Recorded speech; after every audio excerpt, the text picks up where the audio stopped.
This is the October 8th Planning and Sustainability Commission meeting. On the agenda today, which will, once I get through this, help explain why there's so many people here. We have items of interest from commissioners. That'll be followed by the director's report. On the consent agenda, we have consideration of the minutes from September 17th and September 24th PSC meetings. That will be followed by the design overlay zone amendments, which is a briefing, and the transportation system plan, also known as TSP update, which is also a briefing. Our goal is to be adjourned by 3:30. So just for those who are here, this is a special and exciting joint session with our fellow colleagues at the Design Commission joining us today. And the reason we're doing this is because both the Design Commission and the Planning Commission play a role in recommending DOZA. So we get to kind of have our conversations together instead of separately at this point in the process, and Sandra will talk more to that. And then as we kick off that portion of the agenda, I will have everybody, so you can be prepared, go around and introduce yourself, talk about or state which commission you're on, and then who you're affiliated with. But not yet. We'll do that when we get to the actual briefing. So items of interest from commissioners. Chris. So as my PSC colleagues know, I've tried to keep the commission appraised of how we're doing against our Vision Zero goals. And sadly, this year we are not doing very well. You will have gotten a summary of traffic deaths this year that PBOT prepared for us in your meeting materials. And as of October 1st, we have 40 traffic deaths in Portland. That is higher as of October 1st than any year in the last 5 years.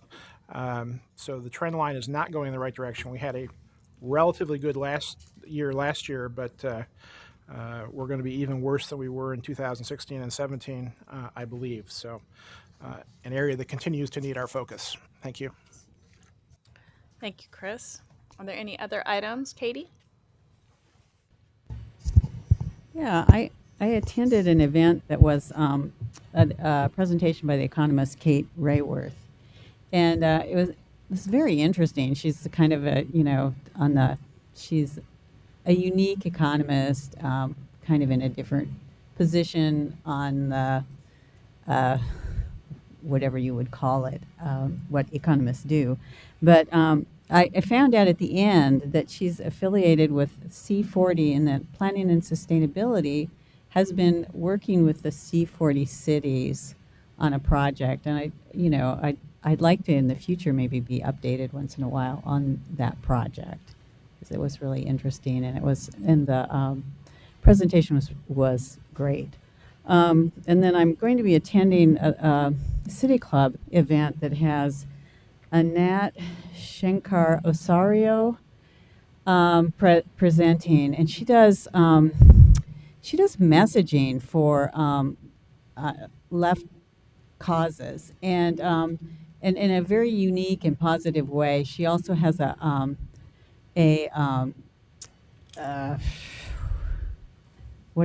struggling for a word here, a website that where she puts together videos that are presenting on these topics. It's just really wonderful. So I would advise people to look her up. Thanks, Katie. Appreciate that. Anybody else? And design commissioners, you're welcome to share if you have items of interest that you think would be informative to us. I'm not seeing. Oh, no, you're ready to go, Joe, aren't you? Okay. Since I'm not seeing any more items of interest, Joe, director's report. Just one quick item. I wanted to give the commission an update on the Better Housing by Design hearing last week at City Council. It was a successful hearing, got started late. They got through most of the testimony, but it's going to be reconvened on November 6th. And the reason for that break between the two meetings is just because City Council availability. But on the 6th, they'll take up the remaining testifiers. There's like 6 or so left. and we'll start the discussion with the City Council on the issues and possible amendments that they heard. But all in all, it was issues, all the issues that the Planning and Sustainability Commission sort of heard in a fairly positive hearing. Thanks, That's Joe. it. Next item on the agenda, and this one would just be for Planning and Sustainability Commission members, consideration of the minutes from September 17th and 24th. Do I have a motion? Move approval. Second? Thank you. All in favor? Aye. Any opposed? No? That passes. And here we are for the exciting agenda item. Design overlay zone amendments. Again, this is a briefing, so maybe Chris, while Sandra and is coming on up here, if you could maybe start going around, and we'll just Sure. go around the horn. Chris Smith, Vice Chair of the PSC. And what's your affiliation? I am probably best known as a transportation activist. Mike Hauk, I've been a PSC member. Mike, the mic. Welcome Mike back. Hauk, thank you. I've been a PSC member for about, I think, 9 years, and I work primarily on urban green spaces, nature in the city. Thanks. So my affiliation is Great Blue Herons. I love it. Hey, my name is Oriana Maniera. I've only been on the PSC for a few months. I'm one of the newest members. And in my day job, I'm the Climate and Energy Policy Coordinator at Verde, and I use she, her pronouns. Thank you. I'm Zeri Santner, Design Commission member for about almost 2 years. This coming May would be 2 years. And I actually represent the Regional Arts and Culture Council on the Design Commission. Oh. I'm Ben Bortolazzo. I've been a PSC member for about just a little over 2 years, and I'm an urban designer. So Julie Livingston, Chair of the Portland Design Commission, and I work at Home Forward. Multnomah County's Housing Authority is an affordable housing developer. I'm Kat Schultz on the Planning Commission, and I work with GBD Architects. Don Vallister, I'm on the Design Commission, and I've worked as an architect in Portland for a good many years doing primarily urban infill. Hi, Akasha Lawrence Spence. I'm on the Planning and Sustainability Commission. I have my own real estate development company focused on getting small businesses property ownership, and more specifically women-owned small businesses, and more specifically minority women-owned small businesses. Jessica Molinar, Design Commission, and I work with Brick Architecture. Steph Rouse, Planning and Sustainability Commission, one of the new crop as well, and transportation advocate, and currently adjunct professor at PSU, which is a delight. And my name is Katie Larcell. I'm on the Planning and Sustainability Commission, and I believe I'm on here because I live in East Portland, and I am active in the East Portland Action Plan. Katie, you're on here because you provide so much value. The way you say, I believe. And I'm Jeff Backrack. One of the reasons why. I'm sorry. No, quite okay. Always defer to you. You're done? Yeah. I'm Jeff Backrack. I've been on the Planning and Sustainability Commission, I'm going to guess about 4 years. I'm an attorney, mostly land use, real estate matters. And I also served 9 years on what was then called the Housing Authority of Portland and is now Julie's agency, Home Forward. In fact, my very last meeting on the board was when we switched from HAP to Home Forward. So I guess I never quite technically served on the board of Home Forward. Thank you. And Julie, can you remind me, is Eli going to be attending? Eli is coming late. Okay. And Daisy. I'm not sure. Daisy. Okay. I'm not sure. So there's two more Planning and Sustainability Commission members. Eli will be sitting over there. Daisy over here next to Chris. And I'll leave it at that. Sandra, you want to kick us off? Sure. Good afternoon. It's so nice to be here and welcome to all of you for this joint session. We're really excited to be presenting our work today. And as Kat mentioned, you're having a joint session today because both commissions have a role in this project, and both of you have a recommending role to City Council, and they are counting on your deliberations and your good work here. The Design Commission is the recommending body for the design guidelines, which you don't need to know what that means yet because we're going to go through that. And then the Planning and Sustainability Commission is the recommending body for any zoning code amendments. So thank you very much for being here. We're very excited to share the Design Overlay Zone Amendments project. We call it DOZA for short. So that's your first acronym of the day. And what we are presenting today has been a work in progress that we've been working on for at least a couple of years now. We started with an assessment with a consultant team, and that was presented to City Council back in April of 2017. And since then, we've been working with the community on bringing forward these amendments. We anticipate that after your recommendations, there'll be a City Council hearing, and hopefully these things will go into effect mid-2020 or fall of 2020. This project is a little different from a lot of the zoning code proposals the Planning and Sustainability Commission has been seeing recently, in that it's not just about the development standards that apply to development, but it has a lot of process improvements too. So we'll be talking a lot about the tools and approval criteria and development standards, but also process improvements. And we couldn't really do those process improvements without our sister Bureau of Development Services.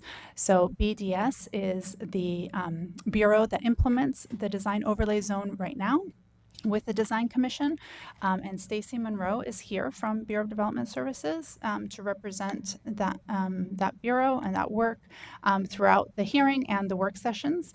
And to my right is Laura Lillard, who is from our Urban Design Studio at Bureau of Planning and Sustainability, who has been leading this work, along with Phil Namany from our code development team.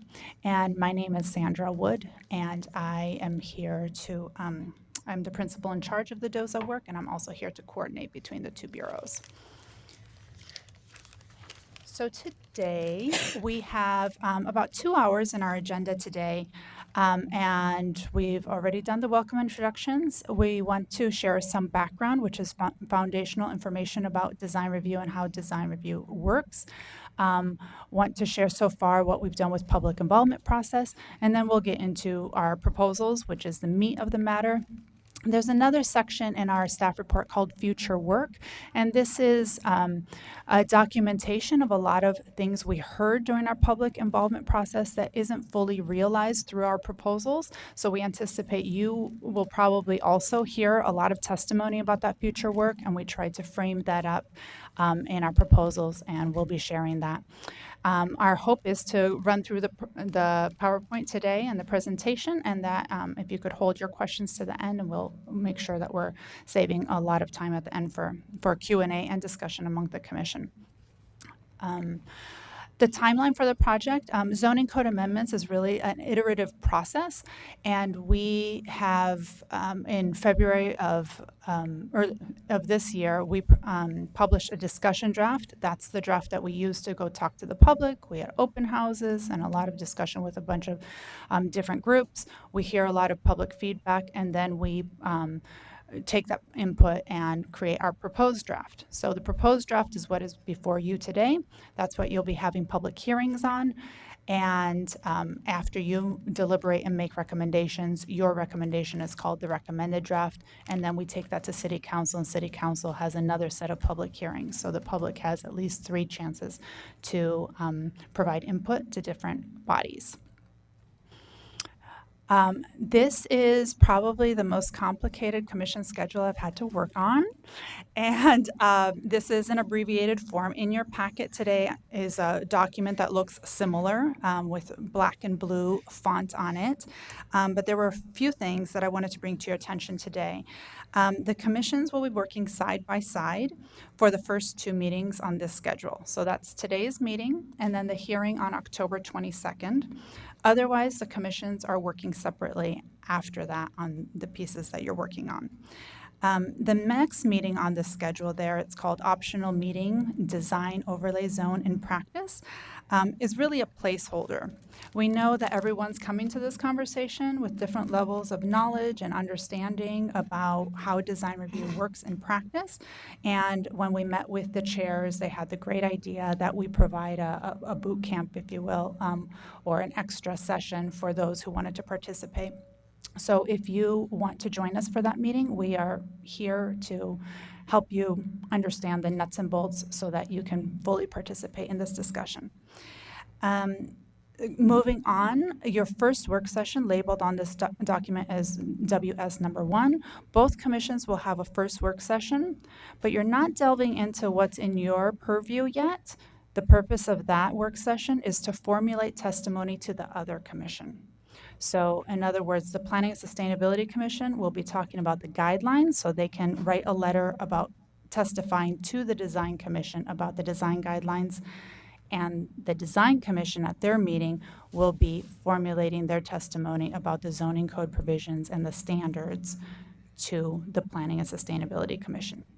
So you'll have a hearing, think about the other person's work, formulate testimony, and then we close the written testimony on November 15th.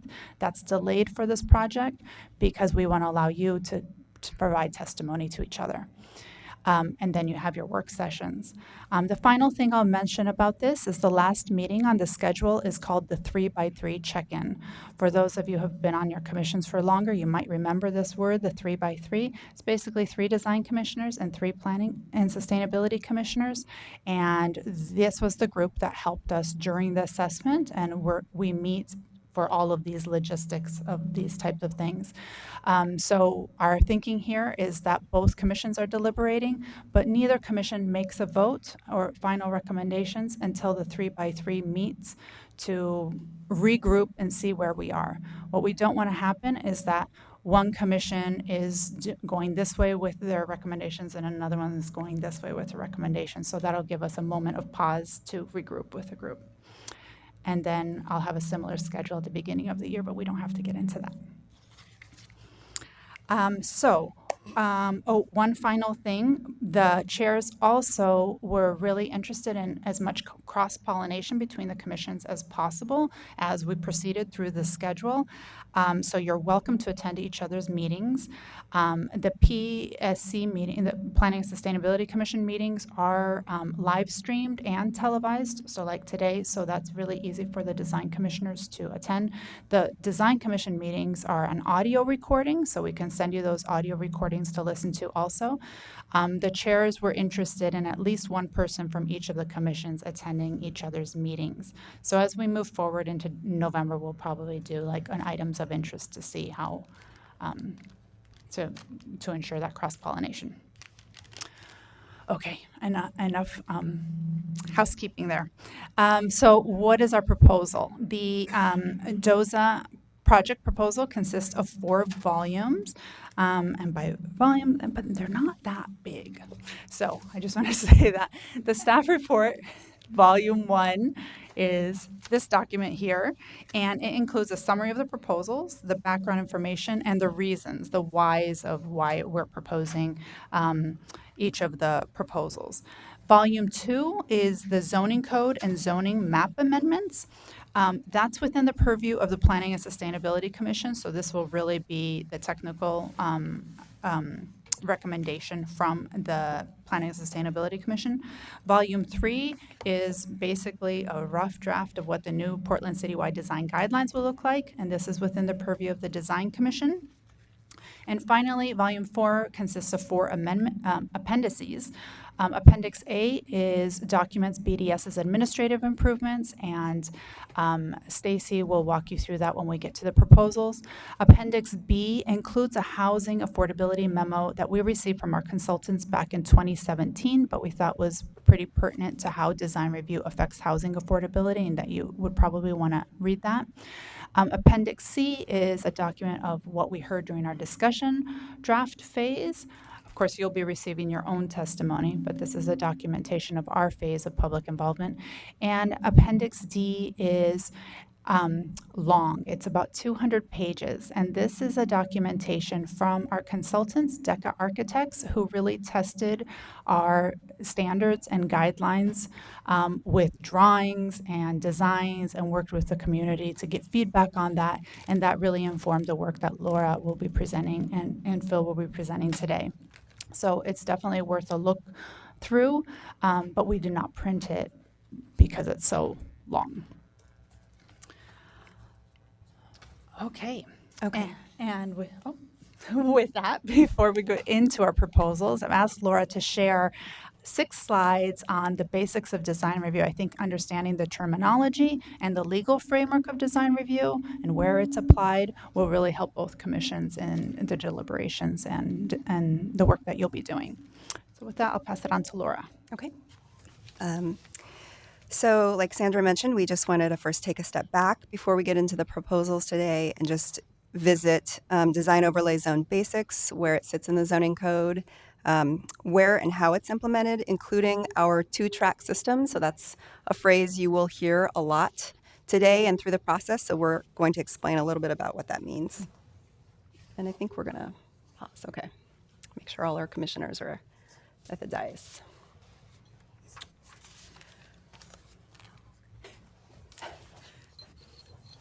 So here we are in the structure of Portland zoning code.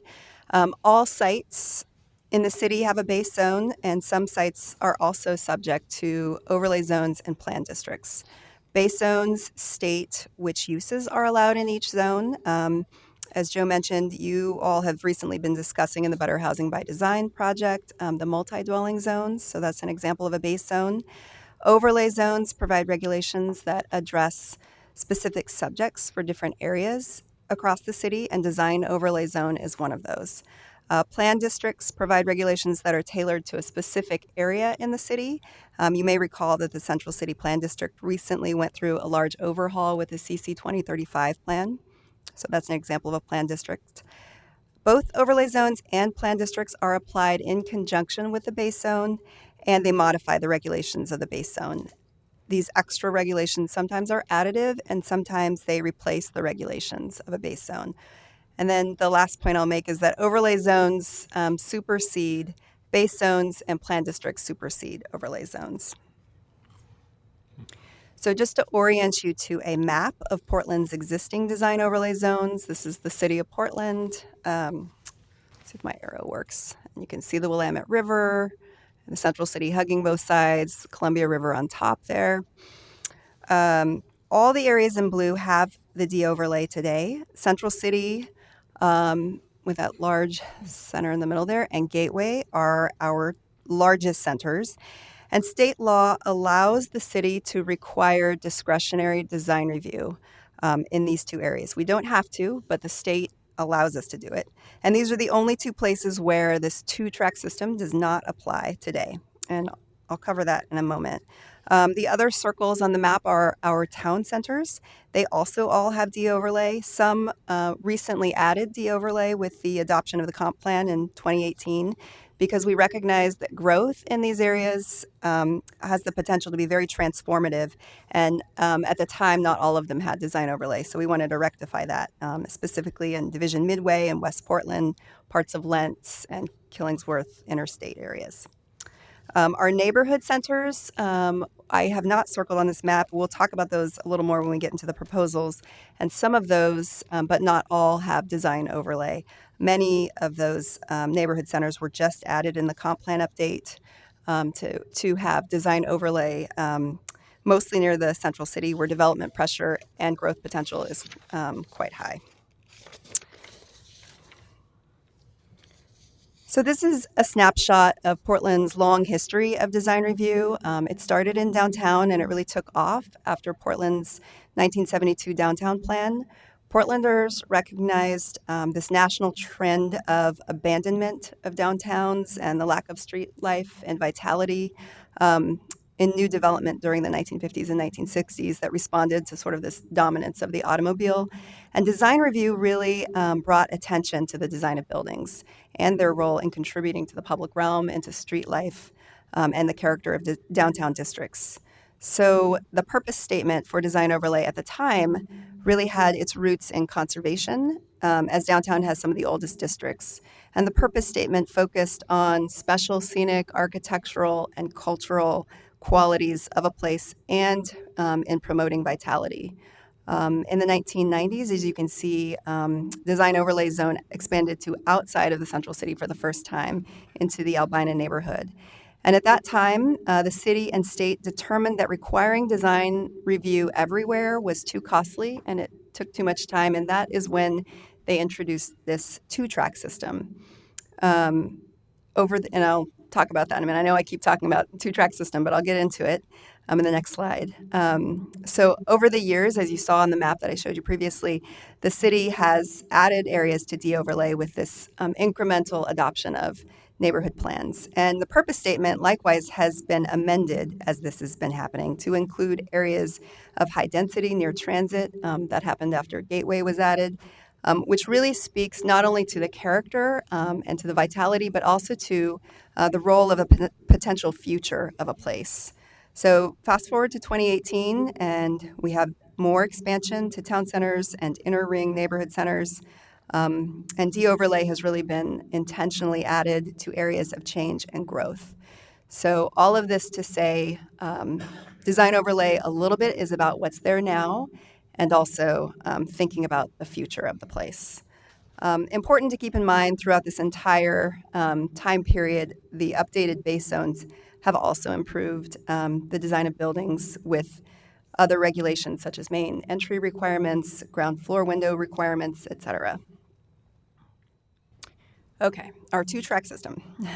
So first of all, up at the top left there are exemptions within the design overlay zone that don't actually require any extra regulations or process. So something like adding skylights to a building or modifications that meet the American with Disabilities Act would go into that exemptions category and wouldn't even be kicked over to the right-hand column. Those small alterations aside, new buildings and medium to large alterations fall under this not exempt category, for lack of a better term. And then within design overlay zones outside of the central city and gateway, this is where the two-track system kicks in, which is an either-or system.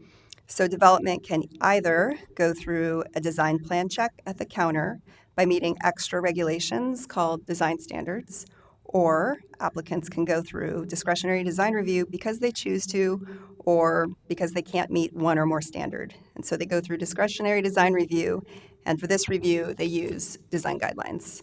So the tools here for the objective track are the design standards, and the discretionary track are the design guidelines.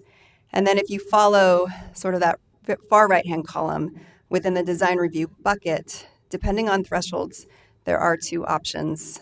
Development can go either through a type 2, where the decision maker is staff, and that is appealable to Design Commission, or a type 3, where the decision maker is Design Commission, and that is appealable to council. So I know that was a mouthful, but hopefully that kind of gives you a sense of the navigation of the two-track system. So real quick, sure. If we've got questions, do you want to hold all the way to the end? Are there certain points that you're breaking that we should hold them to? Why don't we break We after could break after the background. after the background? Yeah. Okay. Okay. Just want to give people an opportunity. Sure. And I'll zoom in a little bit more into this two-track system. Again, this design plan check uses a prescriptive set of standards. I like to think of them as the measured ingredients if we think about baking a cake. So the process is intended to be very predictable and determined, but it can be limiting in terms of design flexibility. Because it is processed over the counter, the public's ability to comment is limited. And this entire left-hand column is available as an option outside of Central City and Gateway today. Discretionary design review on the right-hand column uses design guidelines, as I mentioned. And these are really qualitative statements, usually an aspiration about the outcome. If we're still talking about a cake, we may describe it as decadent, dense, flavorful. So it can be subjective. It requires deliberation, From decision makers, it is not as predictable, but it is flexible, and public testimony is key. And today, this is required in Central City and Gateway. My last slide on background is just an example, and I tried to find a couple of examples where each of these tools are used that are similar, which is very hard. The current design standards and design guidelines don't really relate to each other today. This is one of the findings in the assessment that we went through that Phil will talk about. These two deal with a building's relationship to a sidewalk, and you can see sort of the difference between a guideline and a standard. The standards use quantifiable requirements that can be easily checked. You either meet it or you don't meet it. The guidelines use qualitative regulations that can be debated and discussed. But the guidelines don't tell you exactly how to do that, and they don't give you measurements. So that's kind of the basics. I think that is all for background. And as Sandra said, we are happy to dive deeper at a separate session, but if you have any questions right now, we'd be happy to answer those. Keep going. Okay. I'll hand it over to Phil. Good afternoon. Phil Naimany with the Bureau of Planning and Sustainability, and I'm going to talk a little bit about what's happened since we developed the assessment and how we got to the process and the proposal you have before you. So as what was mentioned, we initially started and hired a consultant to do a different DOZA. The acronym stayed the same, but the name was different. It was the Design Overlay Zone Assessment. We hired Walker Macy to do a pretty in-depth review of our existing codes and processes, look at best practices in other cities, and then make a set of recommendations. They made a set of recommendations applicable to our tools and to our processes and separated those out. And I think those of you who are here in 2017, both in the Design Commission and Planning Sustainability Commission, I believe presentations were made by the Walker Macy staff as well as BPS on that. We did take that to the City Council. One of the things that came out of the City Council was they were interested in trying to speed through some of the process improvements. And so what we initially attempted to do was split up the set of amendments, and we created a process discussion draft that we released a discussion draft for in April of 2018, and also released a conceptual report on where we were going with the guidelines and the standards. As we were shopping that around, we found it was very difficult to run those parallel processes and not have one influence the other. And so after going through that outreach, we ended up recombining the drafts into one project that we then worked on and updated and released actually what was then essentially a second discussion draft that combined everything. And that was what we released in February of 2019. We did have outreach from February through May, which I'll go into a little bit more on a future slide. But once we took in that information, we updated our release, and here we are with the proposed draft. So while we were working on the kind of in that in-between time when we were working on the conceptual report for the tools and then leading into the new combined discussion draft, we actually hired a second consultant, Deca Architects, that also worked with some other folks to try to test out our guidelines and standards that we were in the development phase with. This is just an image that kind of shows what they were working on using a project that had actually been built in Southwest Portland, and seeing how applying the guidelines might change, the new guidelines might change the project versus applying the standards. It is an interesting report. That's the thing that Sandra mentioned, that's 200 pages. But the report part of it is about 27 pages if you wanted to look through it, and then they have a lot of attachments and other information with their work. But that consultant's work was really valuable in trying to see if we could get the standards and the guidelines to reach an equitable level of design review or design purview between the two types of tools. So this slide focuses on really the second discussion draft and the outreach we've been doing since February of 2019. We did hold an open house in 2018 and also did a lot of outreach with different groups. We then essentially repeated that step after the February 2019 release of the discussion draft, and had another set of open houses. We did set up meetings with a lot of the neighborhood and business coalitions. We did receive verbal comments and written comments from folks and email comments on that. This is just a sample. I do want to mention we did notice in our staff report that something happened with the legend of where the comments came from. So this is from our Appendix C, what we heard, which you could look at and take a look. But as you can see, the comments we got, we kind of grouped them sort of in some of the how we were proposing things, and we got comments on everything. A lot of comments on the tools, the standards, and the guidelines. These included internal comments from our bureau partners, both BDS and Housing Bureau. So obviously some of those folks were really focused on the standards and tools. Oh, go back on that. One of the things I did want to mention that although this is kind of focused on how our amendments are being proposed, one of the things that was an umbrella over all that is the larger kind of question about how does design overlay zone look at and regulate context. And the thing that was being discussed quite a bit is, whose context, what context, is it past context, current context, future context, social, physical. And so that was one of the things. There was quite a few comments about that, both, being more looking at past context and having context be a higher kind of a higher bar to get to than maybe some of our other guidelines and standards.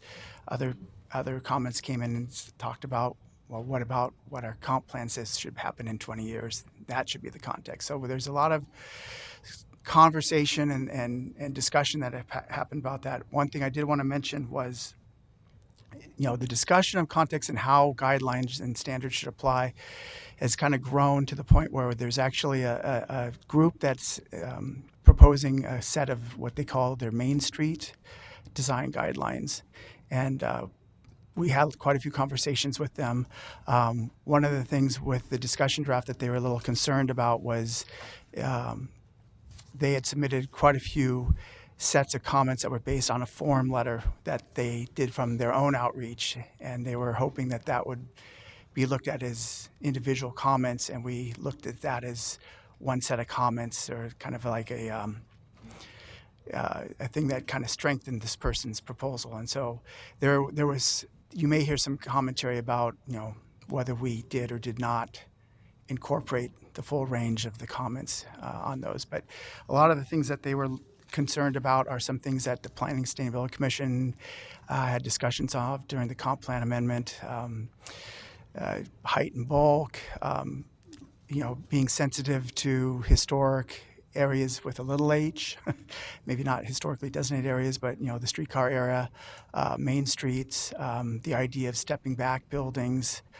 to have the perception be that they're not as tall, the idea of going out and doing a visual survey of certain neighborhoods or commercial areas. Some of these things Laura will get to as far as our future work, because there are some things that we couldn't necessarily incorporate into this proposal, but they're definitely on the agenda for future.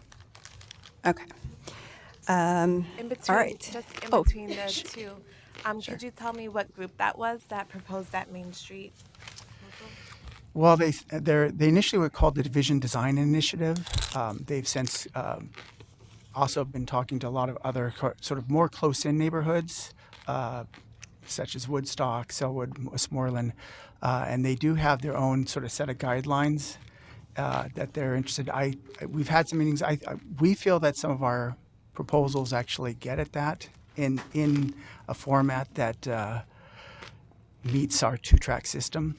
But once again, the idea of how much do we address context in a citywide set of standards is always open for discussion.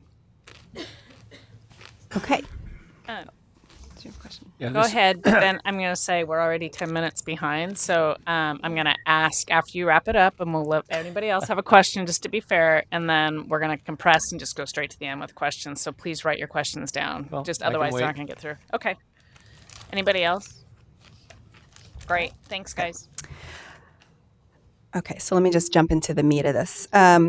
We initially developed these proposals for the discussion draft, like Phil mentioned, and then we had heard from communities and stakeholders, and we realized we really wanted to take a step back and write down the value statements that were grounding us as we wrote this proposed draft. So these appear in the staff report, volume 1, on page 3, and I just wanted to put them up here. They're paraphrased. Just to bring them to your attention, starting with the design of places matters because people experience their built environment daily. So these may be helpful in the discussion and in understanding what guided us through in this draft, and they're intended to keep in the back of your mind as you think about the proposals. The proposed draft includes about 12 proposals that fall into 5 buckets. These are similar to what was in the discussion draft. The first is the purpose statement.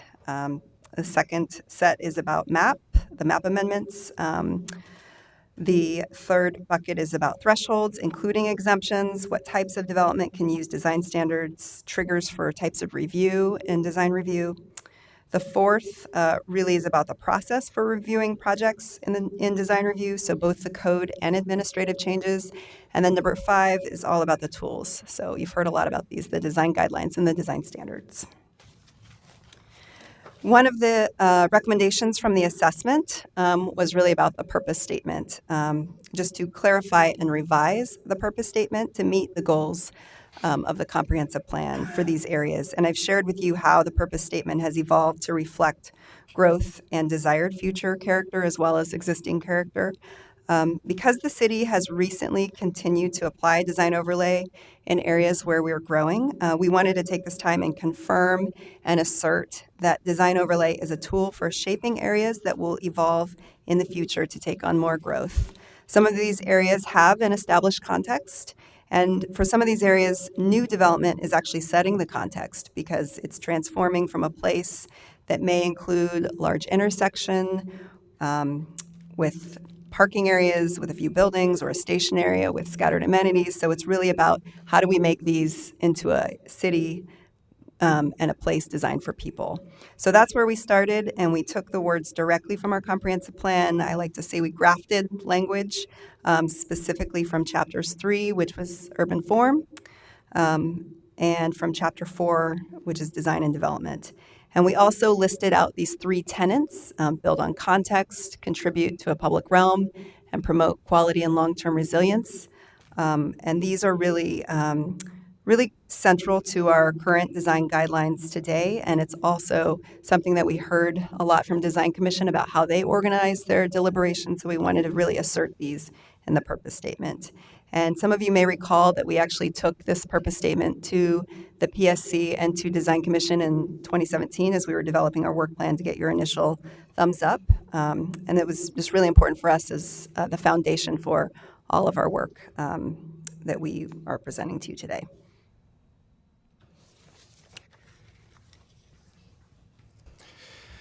So originally, with the design DOZA assessment, the assumption was that we were not going to do any map changes.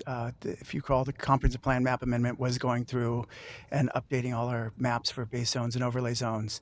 When we were developing the discussion draft, we thought, what about some of these other neighborhood centers? Do we want to potentially look at exploring adding the design overlay to all our neighborhood centers? And we did run that through and have that question out on the discussion draft, and we went on our outreach. We chatted with folks. There was some support. It wasn't necessarily universal for the across the city. There was also bringing up the context aspect again. There was a question about how increasing the map, how that would relate to our current proposal. And in the end, we felt that because we just expanded the D overlay into several areas and hadn't had a good sense of how that's working so far, we were a little cautious about further expanding the design overlay. So in the end, we kind of went in a big circle. And for the proposed draft, we are not actually proposing to expand the D overlay to any other areas at this point. That's another thing that is on our little list for future work. But at the same time, we did and are proposing to remove the design overlay from single dwelling zones. There's some areas that have R25 and R5 zones that have the D overlay. As Laura will talk during the tools, our tools are not really set up to apply to small scale residential developments such as houses and duplexes. And it is a fairly small area. It's in the back of volume 2. You'll see the maps. It mostly affects the Selwood Moreland area. So that is something we are proposing, is to take the D off of most of those areas, except for Terwilliger Design District because of its history, and there needs to be more work there. This is going back to the drawing that I think Laura showed as a background. I don't anticipate you being able to read all the fine print on that, but wanted to mention that when we're looking at the thresholds and our changes, we were focused on the 3 main areas. We're focused on what things are exempt, what things can trigger going through a design plan check, and then how the types of reviews are different.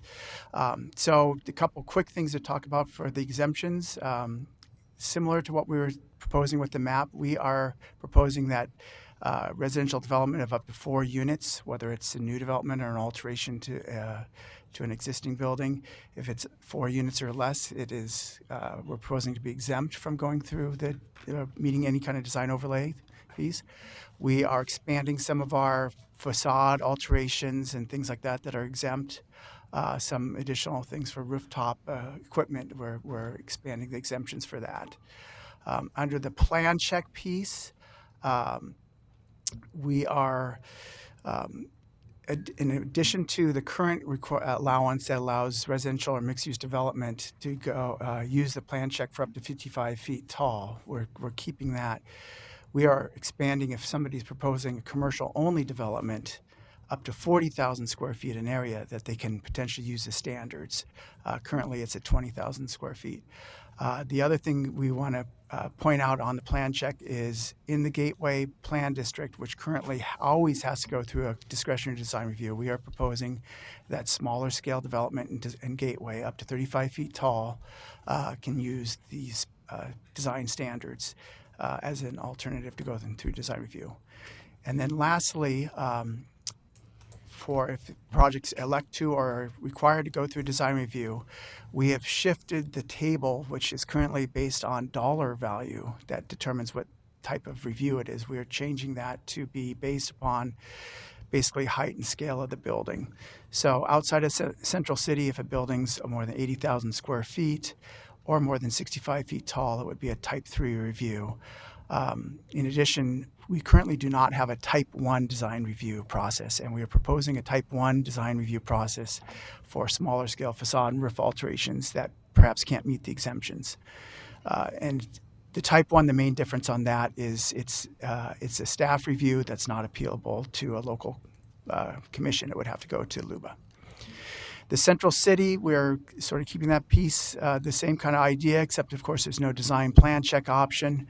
The main thing I want to mention in the Central City is generally that residential exemption for up to 4 units does not apply in the zones that are typically in the Central City, which is the RX, CX, and EX zones. So most places in Central City would, if they're doing a smaller scale development, they'd still have to go through design review. And there's a little more limitation on the types of facade improvements that are allowed to be exempt. Similarly, on the other end of the scale, under the type 3 reviews, the thresholds that trigger a type 3 in the Central City are lower than they are outside the Central City. A lot of the things that came out of the assessment involved kind of how the design overlay zone and design review process goes through, including kind of the thresholds table. I want to kind of quickly talk about 4A, D, and E, and then B and C we've got a little more detail on. But these were kind of things that came out of the assessment. One was to provide a little more flexibility in who can serve on the design commission, including allowing landscape architects and urban planners specifically to be subject experts. We are also clarifying that the person at large, that or member at large with the design commission should be outside of the expert fields. So it may be more of a neighborhood or a housing advocate or something along those lines. That's not one of the design commission expert fields. These D and E have more to do with kind of how a design review is, what kind of factors are looked at for the design review. D kind of just clarifies a process the design commission generally already looks at, which is that they don't necessarily use the design review tool or the design review process as a way to tamp down on what kind of floor area is allowed by right in the base zone. And then the last item on there is just adding some provisions that allow the design commission, if modifications are being asked for as part of a design review, that if that mitigation could be potentially requested from the commission or from staff as part of that design review to help mitigate the impacts of those modifications. That's very similar to the approval criteria we have for adjustments currently, and we're just sort of expanding that to also apply to modifications, which are often used instead of adjustments. One of the things that we had a fair amount of conversations on and had floated different ideas and different options was with how we try to align the applicant's design process with our review and regulatory process. One of the things that was sort of a key item on that is how we look at the design advice request, which is currently an optional review that's done before a design review is submitted. There's not much in our code about it, but it's been used as a tool quite a bit for going through prior to going through land use reviews. We had proposed actually two kind of options with the idea to see if people would come up with something in the middle. One was always requiring the design advice request prior to a type 3 review.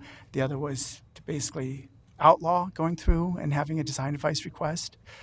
We did find that there was a lot of support still for having that option for the design advice request, but we also saw that there were cases where some applicants felt it wasn't needed. There were some cases where the flexibility of not requiring it allowed, say, perhaps an older DAR to be used for a supplemental land use review that occurred maybe a few years later, as a way to kind of get some background information. And we also noticed in looking at the numbers, not all type 3 reviews would go through and ask for a DAR. There were quite a few type 3s that did not necessarily go through the review. So what we are proposing is that we keep the DAR as an optional early assistance request with the Design Commission or with the Historic Landmarks Commission, because it would apply to both, but that we put some parameters around that DAR. And some of those include just having one session, having some timelines for when the DAR should be held after the submittal and for when the staff note should be released after the DAR. This is very similar to the process that's followed for what's known as a pre-application conference. The main difference is, of course, the DAR is held in front of a commission instead of just being held with staff.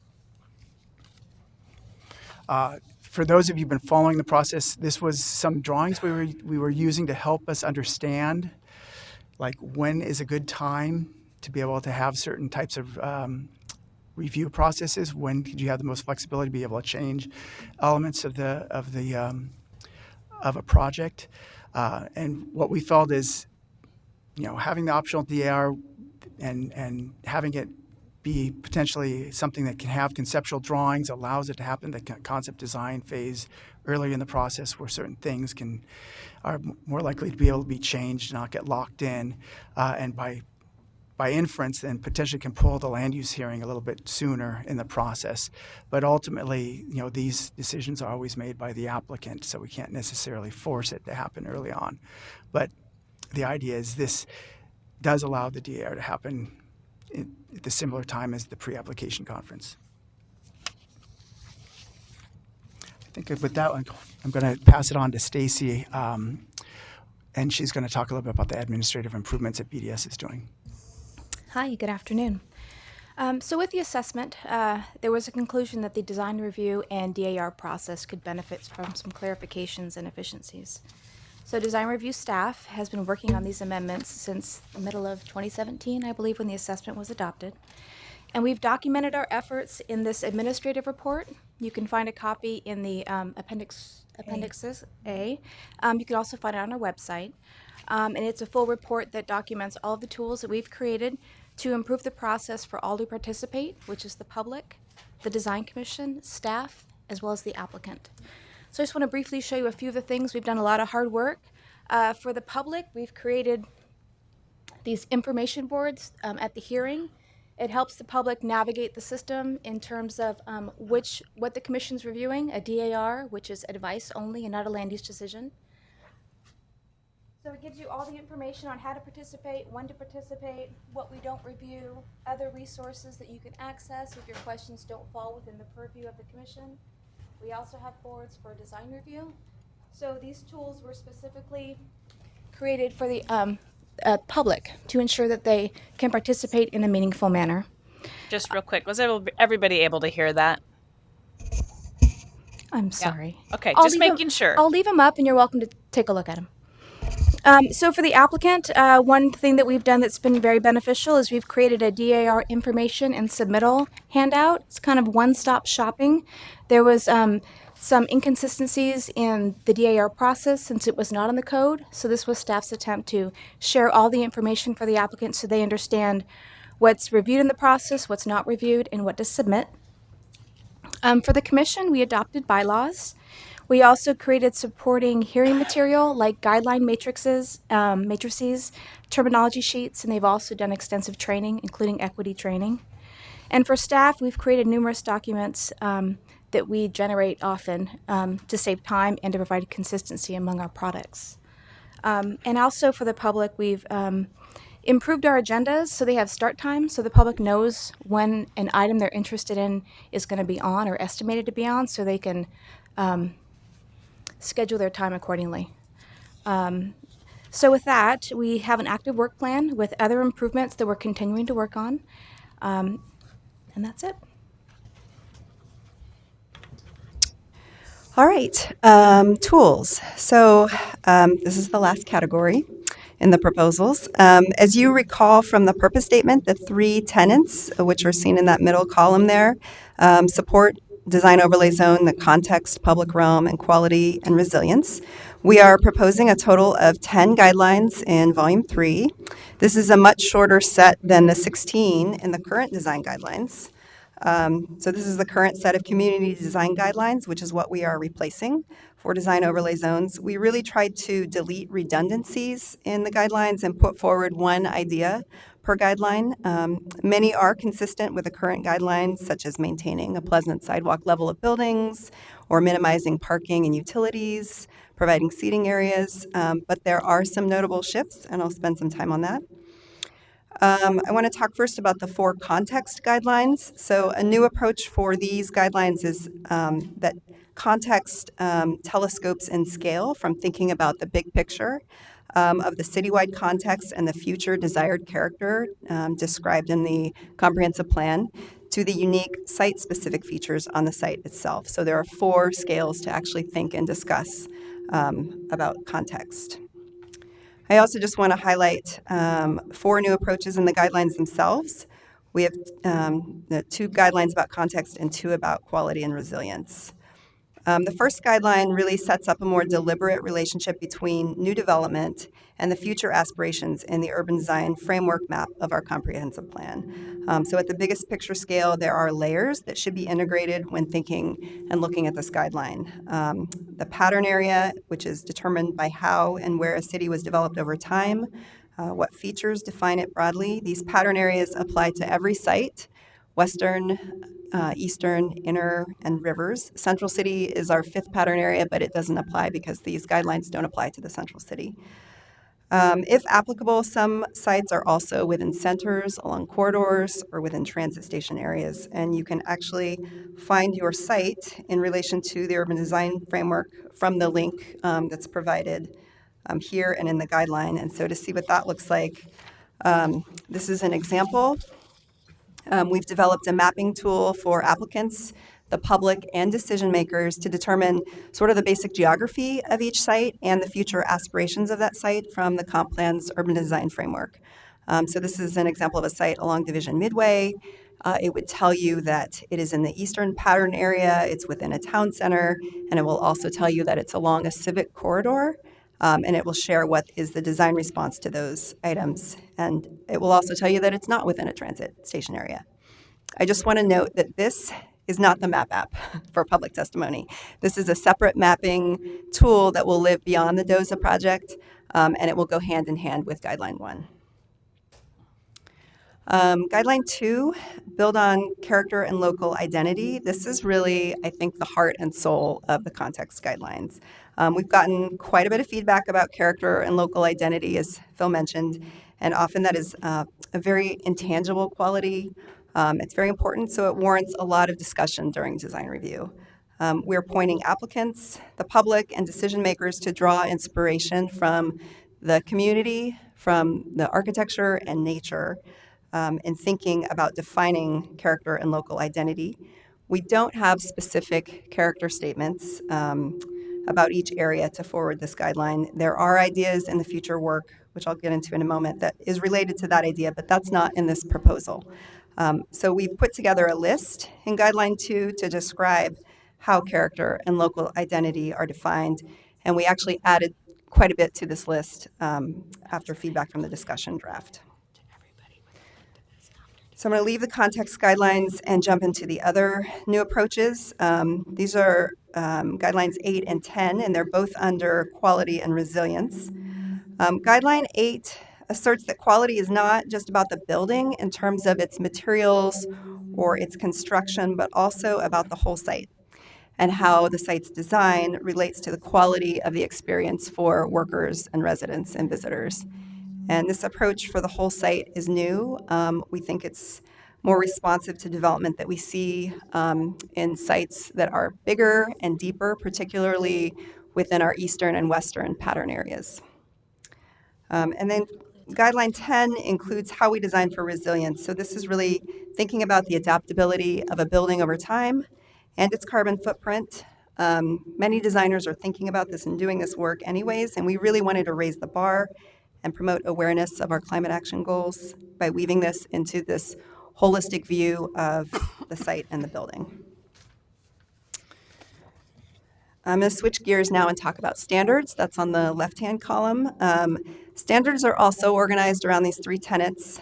And I just wanted to note that this is a bit of a structure change from the discussion draft to align with the three tenets more directly. As a reminder, these are the clear and objective track, and they actually live within the zoning code in volume 2. And in developing these, they took their cue from the guidelines and the three tenets, and I'll show you some examples of what that looked like.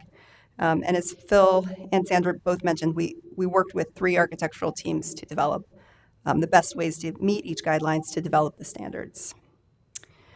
During all of those iterations, it really occurred to us that most of the ways to meet the guidelines may not actually be appropriate in every case. And so we developed a new approach. Some standards we really felt comfortable requiring everywhere. This is a slimmer set. But some we really felt like we should encourage. So in the zoning code, that really means just providing options. So we developed a system of optional standards with points ranging from 1 to 3 mostly. And applicants must earn 1 point for every 1,000 square feet of site area, up to a maximum of 20 points. If they're a large site, they have to achieve a point per category, and then major remodels only need to reach a maximum of 5 points.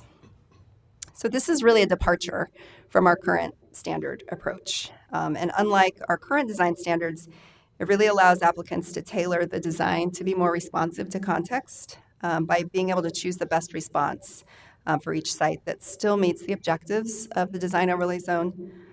So the points were also valued with cost in mind and sort of the bang for the buck. Higher points are more costly and more difficult to achieve. And just by way of example to show the relationship between the proposed tools, this is a crosswalk with a public realm guideline, design the sidewalk level of buildings to be comfortable, pleasant, and human scaled. So this is really thinking about potential design approaches, including taller ground floor heights, providing multiple entries and windows, weather protection, etc. So when we looked at a corresponding set of design standards, we wanted to create requirements for taller ground floor heights, requirements for exterior lighting and weather protection. But then as optional points, if you elect to go taller, you get some points. If you elect to provide commercial space on the ground floor, you get extra points. Creating oversized street-facing openings, so these are like the large garage doors that open out onto the street. And then we also have a menu for different responses to residential entry standards. And there's a number of other optional standards, but this is just sort of a snapshot. And we can certainly spend more examples of how the standards correspond to the guidelines later, but I just wanted to give you a sense of the relationship. Okay, that's the proposals. So we made it to the last section. And there's only 2 slides. We wrote this section and we just wanted to put all of this on the table for future work because we know you might be hearing about some of this in the testimony. So we just kind of wanted to lay it all out there. We also wanted to acknowledge that there is a lot of feedback on topics that didn't materialize into the proposals because we didn't quite have the scope to do the community outreach that is warranted. But we just wanted to record these ideas, and they actually all center around context. Within our centers, of course, Phil talked about this idea of expanding the design overlay zone to all neighborhood centers. That is certainly something that we could consider in the future, but we did not elect to put that in our proposal. This notion of character statements for each center would be a way to augment that guideline number 2 that I shared with you about character and local identity. It is an idea that we would be interested in pursuing, but we realize it's probably going to need to go hand in hand with area planning work and not DOZA. We have a few places where we can start this work. West Portland Town Center, for instance, is in active planning with the Southwest Corridor. But we wanted to hear from you before we went into this direction because it is an incremental approach. So it would mean that some communities have direction while some don't in the interim. There is also quite a bit of interest in reviving a study that was done as a part of the mixed-use commercial zones update called the Low-Rise Storefront Commercial Areas. And this study looked at contiguous concentrations of streetcar-era storefront buildings. For many, these areas are really what makes Portland, Portland. They're highly imageable places and streets. So the concept would be formalizing these areas in the code and providing perhaps design guideline language and design standards for development within these boundaries. And in the report, we outlined the steps for how we do that. We also just wanted to put out that the conservation districts will continue to use the current tools, the standards, and the guidelines that exist today. Those tools will need to be revamped following the Historic Resources Code Update project, and they may use the DOZA work as a foundation. And then finally, there are 5 areas that have de-overlay that will not be using the guidelines that we're proposing because they have their own special design guidelines, and some of these are on their different trajectory. The Central City, for instance, will likely go through an update following this draft and the Central City 2035, taking direction from that plan. And then Macadam is possibly an area with the South Reach work that might look at thinking about this, using this draft as well. So with that, we just wanted to put all of these ideas on the table in this sort of future work section. I know that seems a little bit daunting, but we think that you might hear testimony. We just wanted to sort of lay the context for all of that work. And that concludes our presentation. So I'm going to hand it over to Sandra to wrap up, maybe? No? Or not? say. Thank you for your patience. Yes. Thanks, guys. You made up our time deficit, so now we get to have all the time for Q&A. We've kind of debated how to make this the most equal between the 2 commissions.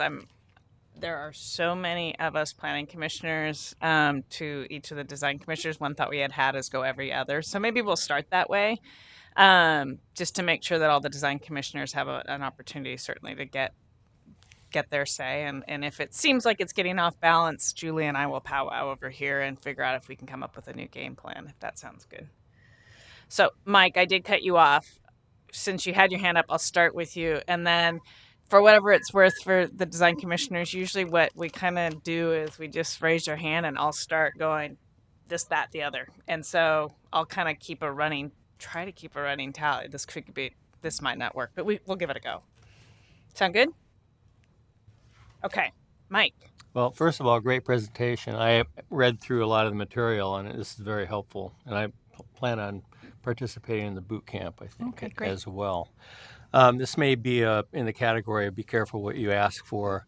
But in reading through the staff report in terms of public input, I noted a reference, kind of an aside, to the fact that folks had commented on wanting to see more green infrastructure integrated into the proposal. And looking through it, I didn't see any references. I'm just curious, so I asked Sandra, and other people may be interested, how do we access the public comments that you received from the initial draft? I don't recall seeing input. Well, I'm sure we're going to see plenty of input for this in this process. But. So, as you know, and we did a training with the Design Commission for the map app, so you're all familiar with map app. And actually, before I forget to mention it, we included this blue cheat sheet on how to use the map app and access the testimony. When we're doing our discussion draft phase, we don't use the map app because it's confusing. It's really meant for public official testimony in the record. So when we do our outreach phase, some of our comments that we're hearing are just our notes because we're in small meetings with groups of people. So really the report is the most consolidated and comprehensive documentation of what we heard during our discussion draft phase. I'll get back to you on that. Okay. And before we move on to the next questions, we had two commissioners join us, Eli and Sam. And before we started, we introduced ourselves, and then we let everybody else know what commission we're on, not just us, but the public, and then tell us your affiliation. So perhaps we'll start with Sam. Sam Rodriguez. I'm a design review commissioner, and I'm a developer, a multifamily housing developer in town. Thank you. I'm Eli Spivak. I'm a vice chair of the Planning Sustainability Commission, and I am a developer, general contractor, building small co-housing communities. I'm an affordable housing developer, too. Thank you both. Okay, so hands, questions, thoughts, comments? How about a design commissioner? Fabulous. Thank you, Zari. Okay. Actually, this is follow-up to Mike's comment in that in addition to public testimonies, there were other testimonies, including design commissions. How did you go about deciding which of these comments would be considered for inclusion as part of your plan and or not? I'm just trying to get a sense of what filters you've used to reflect some of the comments that you have received. We mentioned that we got a lot of comments that we felt were outside of what we could do in the amount of time, and that was outside of what warranted more deeper public conversations. And for those, we kind of kept on this column of maybe a parking lot, if you will. That's that section 5 that I just talked about for future work. Everything else, we really considered like those value statements. That's kind of why I brought them to the forefront, just to like what is forwarding these ideas, and then certainly the purpose statement. Does it, if it was related to the tools, do these ideas that are coming forward meet the spirit of the purpose statement? And for everything else, it was kind of those value statements that I introduced in the beginning. Yeah. I don't know if you have anything else to add. The only thing I would add is, there was kind of a balancing that had to be done on that. Some of the things that people wanted if people said, gee, that should be a required standard, for example, for the standards, we had to kind of think, can that happen? Can that be required for every situation? Because unlike a lot of our development standards where somebody can ask for an adjustment for those situations that come up that are particular, for these new design standards, you either meet them or you go through design review. So the bar is much higher.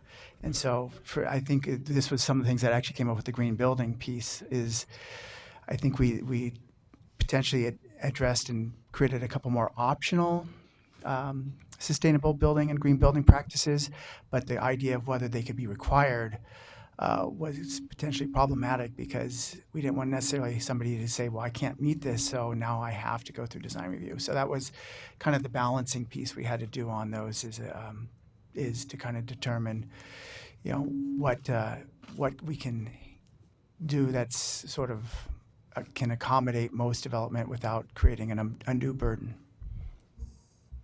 And I just want to add 2 more things to that. I think when we were developing these proposals, we didn't want to relitigate and bring on the table the things that had been recently adopted or are still at City Council right now. So while we were writing, the mixed-use zones were being rewritten. So design review is an overlay on top of the mixed-use zones, and we wanted to make sure we were adding value to that. And we don't want to put on the table, well, the mixed-use zones set a maximum height of this with the bonus of the inclusionary housing of that. We heard a lot of comments of those maximums are already too high. And that's outside the scope of this project because what we're trying to talk about is what design review is about and what the value added is for that. So we've been really closely watching what mixed use did. Of course, that's already in effect. It went into effect of May of 2018, right? That's right. But Better Housing by Design, which is the rewrite of the multi-dwelling zones, isn't in effect yet. So we've been following our colleagues on that project to make sure that we're not duplicating efforts or if they talked about something that we weren't doing something opposite. Another piece that we also, I think, really brought to the forefront, and the reason we hired a consultant originally for the assessment is because we're all stakeholders, right? BDS is implementing, Design Commission is implementing, our staff has written the design guidelines before, so we really wanted a third party to have conversations with the community about what needed to be improved for the design review system so that we could bring those improvements forward. One of those were the confusion the public has about when should they be weighing in, at what point in the process, when can they influence decision makers, has been a big part of the conversation. So when we heard public comment about, oh, we want to be in, at the tail end and at the very beginning, it doesn't work with our land use system because we have a 120-day maximum allowance for us to be making land use decisions. But really trying to keep in mind how the public has access to decision makers was one of those lenses also. Okay, I saw Eli and then Jeff's hand go up. So as far as planning commissioner, Eli, you're next on deck. Is there another design commissioner who also? I see Dawn's hand next, so there we go. Jeff, you'll be after Dawn. So Eli, Dawn, Jeff. In the design overlay zone, it gets pretty tricky about which areas of the city have a de-overlay and which ones don't, and there could be equity issues there. So when I read in the report that staff found very compelling the way Seattle did it, I was intrigued. By having one table substitute for design reviews with zone by zone thresholds during which design review would apply. This may be my knack for throwing things out that aren't in scope, but it seems like long term, if there were a way to have just a table with each zone, there's a threshold by which projects go through design review and which ones don't, that might substitute for a lot of discussions on equity and map changes down the line. So I wanted to hear staff's feedback on why you thought it was a good idea and whether we might have a place for that in our structure in Portland. I just want to flip. I'm going to flip to that thresholds table. One of the things that we did, actually, this is in the background. One of the things that we did for the thresholds that Phil mentioned was rejiggering our thresholds so that they weren't based on valuation, and also making all of the thresholds for all of the areas where design overlay zone exists be the same. Because right now, I think areas in outer southeast, I think only can go through a type 2, for instance. There might be other areas that only go through a type 2. So we really just kind of wanted to even that out. So what you'll see in these sort of teal boxes at the end is that like projects in different areas through the city will be able to go through a type 3 and have this sort of public forum with the design commission, whereas today they aren't. No matter how large the building is or how big a footprint it is or as big an impact it will always go through type 2 today. Sure.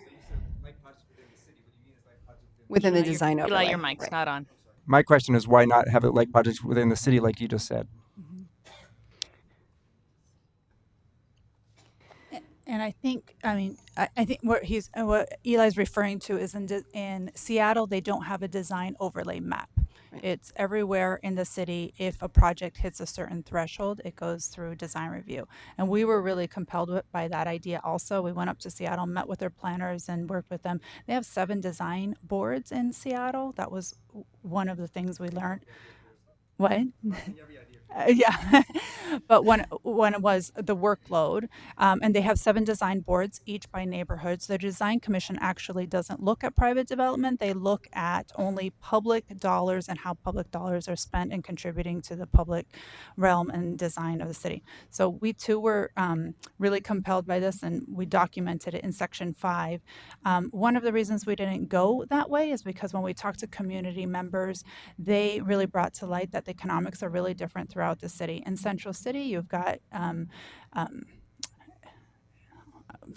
architecture firms that are hired with a lot more money to spend on design review. And when we're outside of Central City, particularly in the east, a lot of those property owners were concerned about having another layer of regulations on top of their base zones. Mixed-use zones hasn't been implemented for that long, so we haven't seen the results of what the mixed-use zones are going to deliver. I think that there was a lot of discussion about design during the mixed-use zones project, and I would say if our design bar for the base zones in the commercial old zones was here, we've already raised it with mixed-use zones. The question is, how much more are we raising it with the de-overlay, and would that increase the cost too? So all of those factors came into play, and I think we documented more of our thinking. And I just wanted to add one more thing on the mixed-use zones and multi-dwelling zones throughout the city. If it is a CM3 or RM3, those automatically come with the D overlay. So that is one way. Yeah. I think the 2-track system factors a lot into why we didn't necessarily move forward on that, because once again, if everything outside of regional centers has to be allowed to go through a standards tract, and then we say every development above a certain threshold goes through design review or meets, then they would potentially have to meet a standards tract, then you might as well just put all those extra standards in the base zone, and you would say basically any building over 25 feet, that whatever threshold we would have said for design review has to meet a whole bunch of other standards. So I think in Seattle, they generally have a review process for many more of their developments than we do. But since we always have to have the standard tract, I think what ultimately you would have is you would just have a whole new layer of development standards in the base zone. So Dawn and then Jeff. Yeah, my question was basically around the thresholds also, the criteria for establishing the thresholds. I think it makes sense to have it not be a dollar value, but a height and square footage criteria.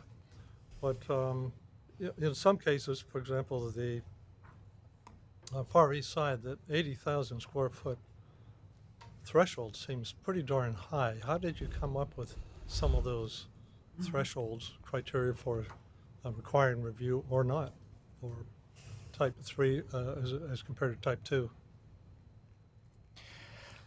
I think a lot of it was looking at some projects that had been built in different areas. We were looking at some areas like Lens Town Center and some of those places where that was an example where all that development went through a type 2 because it's part of outer southeast. But if that 2-block development had come in together, what was their total square footage, and is that something that maybe should have that kind of a hearing, to be a review, and even though those were not necessarily over 65 feet tall, together they were over 80,000 square feet. So that's sort of what we were looking at. The other idea of, if you had a larger scale shopping center, or a larger scale big box, that might trigger that if it's in a D overlay as well. So it was just kind of getting a feel for what kind of development's been out there. And then the flip side of that is being cognizant of where the limit is for a plan check versus the where a type 2 or a type 3 review comes in. And so we didn't necessarily want every project that maybe doesn't quite meet the plan check as a height to automatically get triggered to a type 3. We wanted to have a little bit of a range. Jeff, and then at least planning commissioners will be Ariana after Jeff. Design commissioners? Anybody? Okay, here we go. Julie will be after Jeff. Thank you. Great presentation. You mentioned in your presentation that one of the objectives was to streamline the process. I know one of the initial impetuses for all of DOZA was just looking at a way to perhaps streamline, make the process less cumbersome. That was certainly a city council, one of their directives. Can you give us some examples of where what you're proposing is going to have a significant impact on reducing the process, the cumbersomeness, the timeline of the process? I think, a smaller scale, so somebody building a triplex, even though they might be able to meet standards, if they're exempt, they don't even have to bother looking at that piece. There has been examples of gateway, smaller businesses wanting to do storefront remodels or storefront improvements, small additions, having to go through the design review process with a staff, discretionary review. Now they can potentially go through and just meet a small set of additional standards. So there's a couple examples.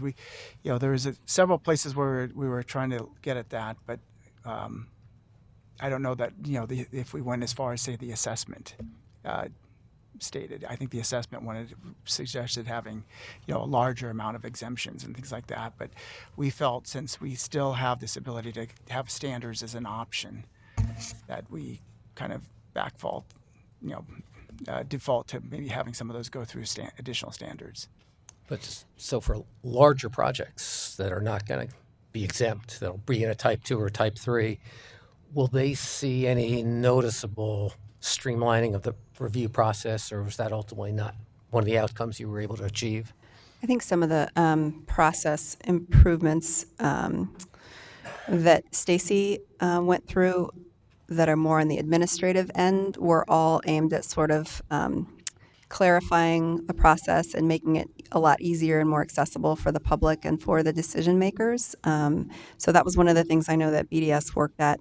And then, just within the tools themselves, I had mentioned there's 10 design guidelines. You can just look at the thickness of these 2 documents. I think that'll make it a lot easier for staff and design commissioners to write their findings, have their deliberations around these. I think everybody can kind of hold 3 tenets in their head, and then if they can hold 3 tenets, they can hold maybe the 3 guidelines or 4 guidelines per tenet. So I think it'll just kind of make it a little bit easier to get through. What is it about this development or this project that we need to deliberate on? So that's kind of a small tweak, but I think that can make a big difference in the hearings. And just as a matter of comparison, there's 16 design guidelines currently, and this reduces it to 10. And because I knew you were going to ask that question, in our staff report, we mentioned that there's several things that for the streamlining that go from thresholds and exemptions for design review, reducing the number of design guidelines from 16 to 10, providing a menu approach for the design standards, right, the required, and then the menu that are optional and give applicants flexibility. Expanding the list of allowable materials in the design standards. So it used to be a shorter list, and now there is a longer list. Allowing projects in Gateway to use the plan check option. Can you go back to the thresholds? So in Gateway, currently, everything needs to go through design review, which is a discretionary design review. So allowing Gateway projects to go through plan check, making administrative improvements, which Laura already mentioned, and hopefully aligning the design, our design review process in the city with the applicant's design review process. That's why that graphic that we created has been so helpful in talking to the community about, and most architects who go through concept design, schematic design, design development, and construction documents, and really trying to figure out when is the most appropriate time for the applicants to be before the decision makers, when there's still a lot malleable, and where the public should be providing input also so that things are malleable. Thank you. You're welcome. Julie?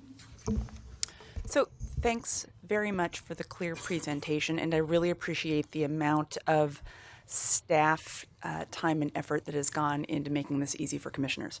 So I have two questions. I'll begin with one, and then I will hold my other until we circle back around. This question, so both questions are predicated on my reading through the materials that have been provided from beginning to end, and I have not made it all the way through. So it could be that the answer lives here on these pages, and I just haven't gotten there yet.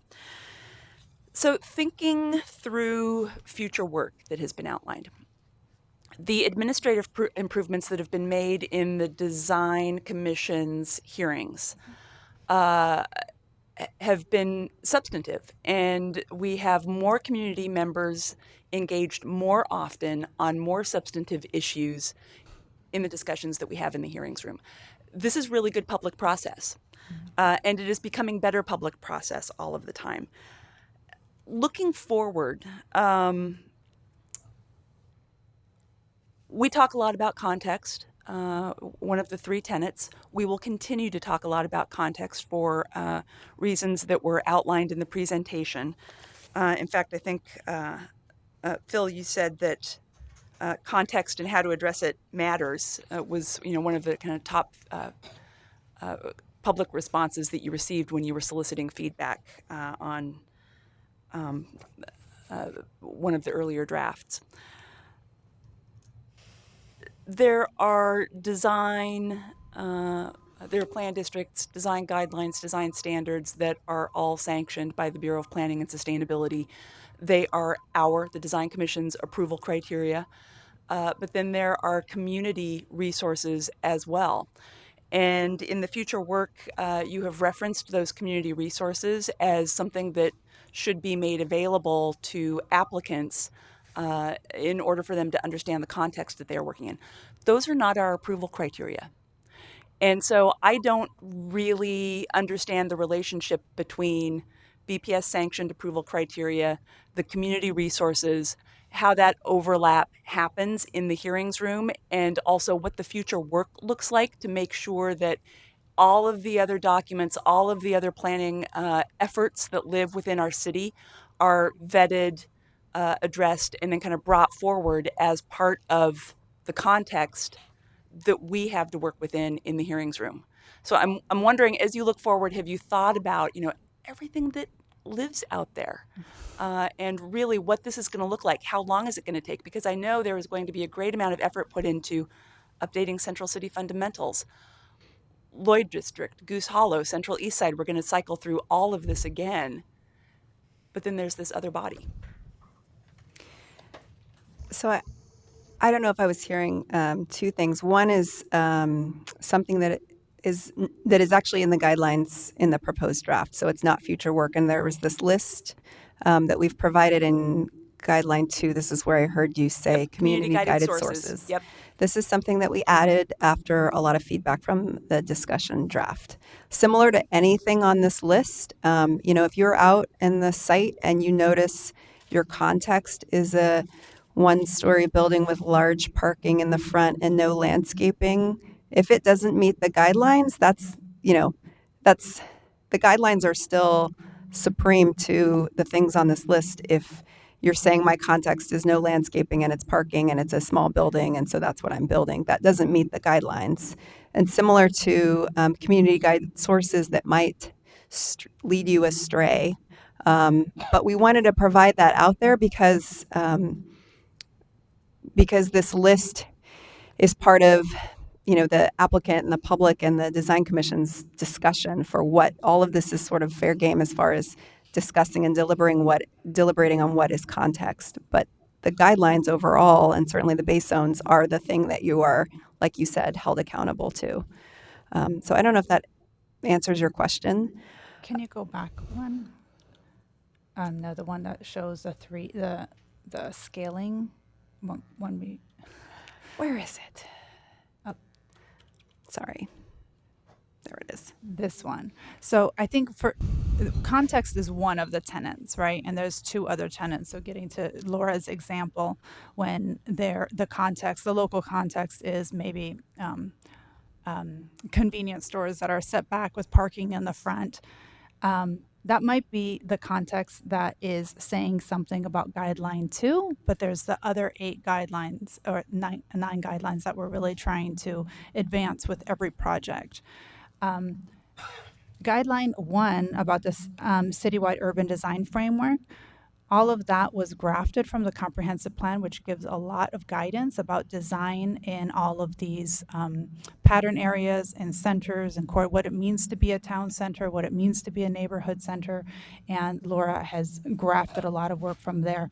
As you get down in scale, though, we don't have the information or the inclination really to be saying, oh, on every single site, this is what the on-site features are, for example, for number 4. So there's a fine line in between those. Number 2 is the one that really, I think in an ideal world, we would have possibly this idea of like a character statement for each of our centers. We have a lot of neighborhood plans that have been adopted over time. I don't know, to the tune of 40 some neighborhood plans probably, but some of them are from the early 80s and the context has changed dramatically too. So we're in this in-between stage. It's not perfect, I don't think, but there are places where an applicant can draw upon, oh, let me look at the 1980 plan, let me go to our neighborhood contact, because most of these projects will require a neighborhood contact meeting now. So that's really where the bulk of the conversation, I think, is going to happen between applicants and community members before they come in for design review. Gonna jump in on you. I'm gonna piggyback because that actually was on my list as well. I find that concerning. I find it the delay between having the conversation with, I'd say our unique. There's so many neighborhoods in Portland, but I guess I'll just leave it at neighborhoods. It's going to create a couple of, I think, tension points for design commission, more than a couple of tension points. Granted, we're in an interim period. I get it. But what I haven't heard is, and I get it, you don't have a work plan yet. How long is interim? That's what's concerning to me is this never happens. Mm-hmm. My next question is, how long do those neighborhood plans stand? Are they overridden? Are they still in place? That's confusing. And remember, we had this conversation during the comp plan too, and the comp plan actually, instead of repealing all of those neighborhood plans, there's a new policy in the new comp plan that says we're adopting all this new comprehensive plan goals, and if there's a neighborhood plan that's contrary to this, the comp plan supersedes.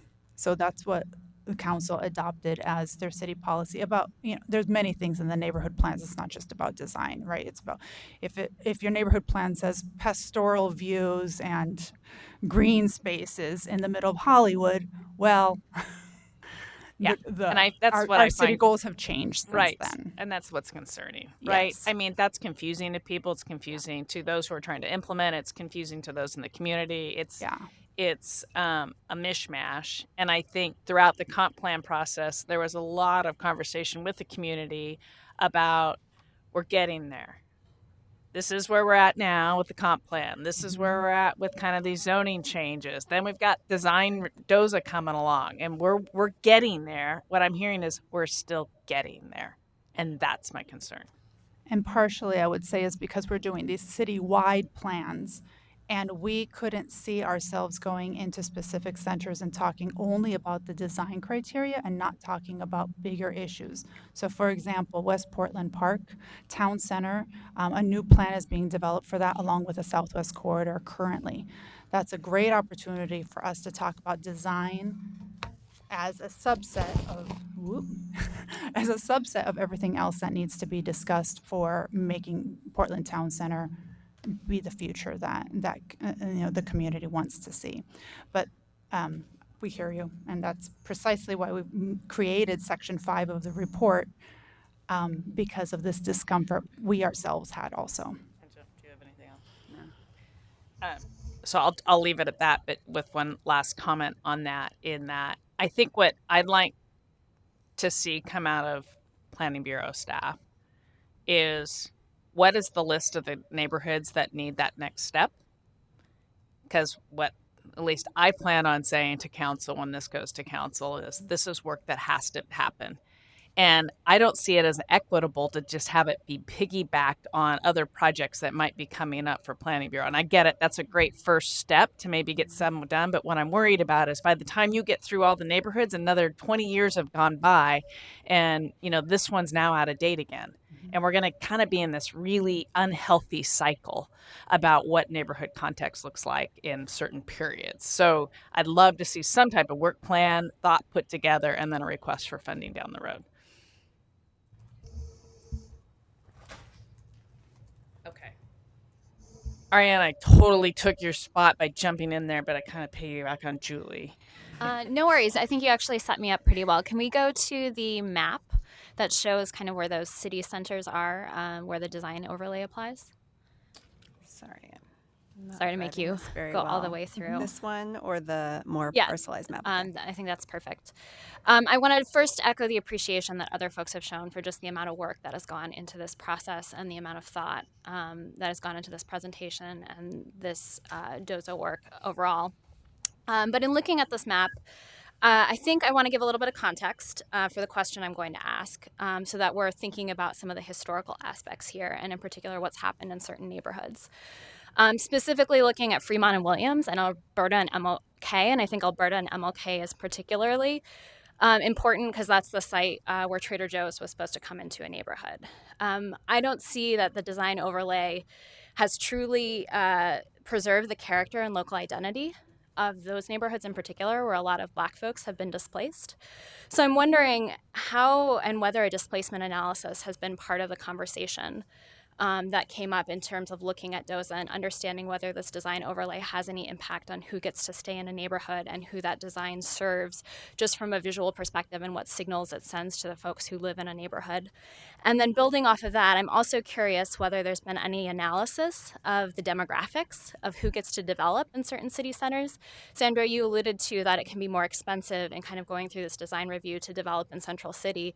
And I'm wondering how that affects whether women and minority-owned businesses can develop in certain places or pop up in certain places, and whether there are some unintended effects that come from the design overlay that perhaps we better need to understand before we can really move forward in this conversation. Would you take the first one? Yeah. So as far as the displacement risk analysis, I think most of the Planning and Sustainability Commission members are familiar with the displacement risk analysis we have been doing for projects. The two projects most recently, which was residential infill project and the Better Housing by Design projects, we have been trying to measure what is the potential change that communities will see, and what is are we regulating to the effect that we're providing incentives for redevelopment, and what's the effect on displacement of current communities there. For DOZA, we did not do that analysis. We had a discussion in-house, and that's something we wanted to check with all of you, that the base zones are really what is setting what the economics are and whether a property is going to redevelop or not an overlay zone. So that was what our thinking was about displacement risk, and so we haven't measured that with this project. Your second point was? An analysis of who can develop in these areas. We have not done we have not done an analysis like that. We did have 3 architectural teams. This is as much of an analysis to that, and that we did, but it doesn't quite get to the heart of your question.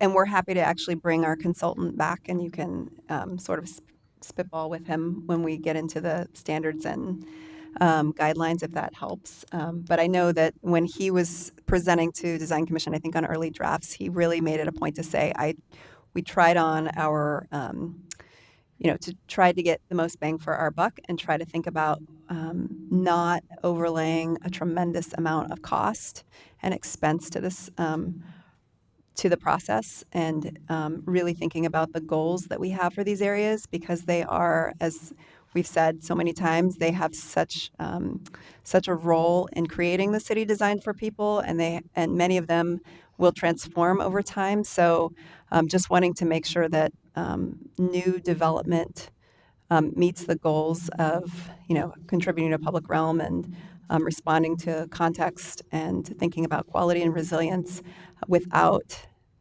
adding a tremendous amount of cost as a barrier to who gets to do it. But that actual analysis of who can develop in these areas, we have not done.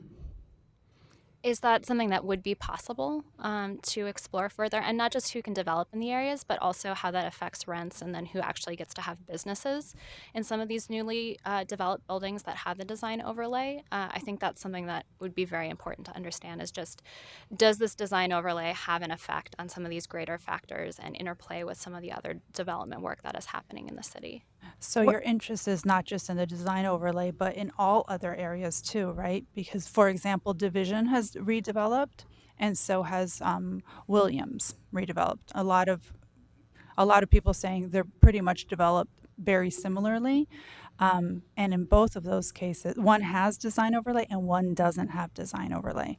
So maybe we can talk more about the information that before we start looking into that, because I think we don't know what the baseline is either.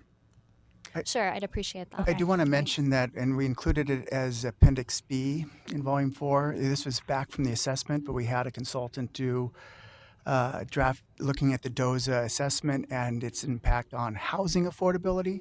But it was kind of getting at those same kind of questions. Does the design overlay add costs? Does it add time? Does it maybe have an impact on housing affordability? And their sense was that if we both do process improvements as well as possibly simplify the current regulations, that there may not be a real impact on housing affordability. I think that can get implied to some of these other questions that are being asked. I do want to mention, once again, from a regulatory standpoint, I think a lot of the things about how to provide opportunities for whether it's minority women and emerging small business contractors or other things to have the ability to bid on projects or to provide have meaningful opportunities. I don't know that that's a regulatory piece. That's a process and a programmatic piece, and I think it's important to address. But I think we may need to look at other places where we can propose something along those lines. If I could just jump in, the piece that the appendix piece that Phil was just referring to is our first cut at that information, because part of what I'm hearing is, and it was a question we asked early on, how much more does design review add to the cost of development, and does that put development out of the reach of, as part of what I'm hearing in your question? Also, there's a cultural kind of anti-displacement too that could be reflected through a design review or design standards tool. That's not something that we have right now in this sort of system we have. That's not the purpose of our design review so far, but it is a tool that one could use for that particular regard. So let us get together and look at the appendix with you and take a look at the basic economics. I think we found that design review itself wasn't the big marginal cost increase for these projects, especially outside the central city. But let's take a look at those numbers, okay? And we'll map it back to who is within each of those categories of affordability. I've seen 2, now 3 planning commissioners' hands up. But it is time for 2 design commissioners to ask questions. So I see Sam, Jessica. I'm just looking to make sure I don't miss you. Okay, Sam, you're next. Yeah, I have a couple of questions. The point system. I think we had a pretty comprehensive presentation during a design review hearing that you presented. It is still, as you mentioned, it's very new, maybe call it cutting edge if you want. How much testing? I felt when you had your consultants here, they presented, I felt they tried to do the best they could, the best design they could. But what is I think we asked, what is the worst design that can come out of? Well, if you want to test something, you want to test it in both ends of the spectrum. And I'm just concerned that there's a way to accumulate the 20 points or the 5 points, depending on what you're doing and you want to achieve a satisfactory result. One of the tests that we did after we spoke with you all, and we had a newer iteration, I think it was the discussion draft iteration of our tools, is we had a project that went through a type 2. It was denied and then appealed to you all. And then it went, I'm not going to name what it was, but it went through a few iterations with you all. Everyone seemed a little dissatisfied with this project. We had one of our staff just look at the project and look at it through the lens of the standards. And I just asked her, would this have gone through the design standards? I just want to know if it doesn't meet the criteria of design review, then it would be troublesome if it didn't. If it did meet the criteria in the design standards, and it didn't. Yay. So that was one of the tests that was very reassuring. Since then, we haven't done a lot of testing, but that was sort of a good way for us to, instead of going at it from the, here's a site and make up a plan, we took an actual site that we knew wasn't passing muster. And so that was a really good test for us. And we can continue to do that kind of work. That was one way to just kind of come at it from that other end. I just have a couple follow-ups on that. The other one is the allowed materials was also very concerning, just because there's materials that are constantly changing, new materials are added, and then what flexibility is there in the plan to take a look at that periodically to understand, that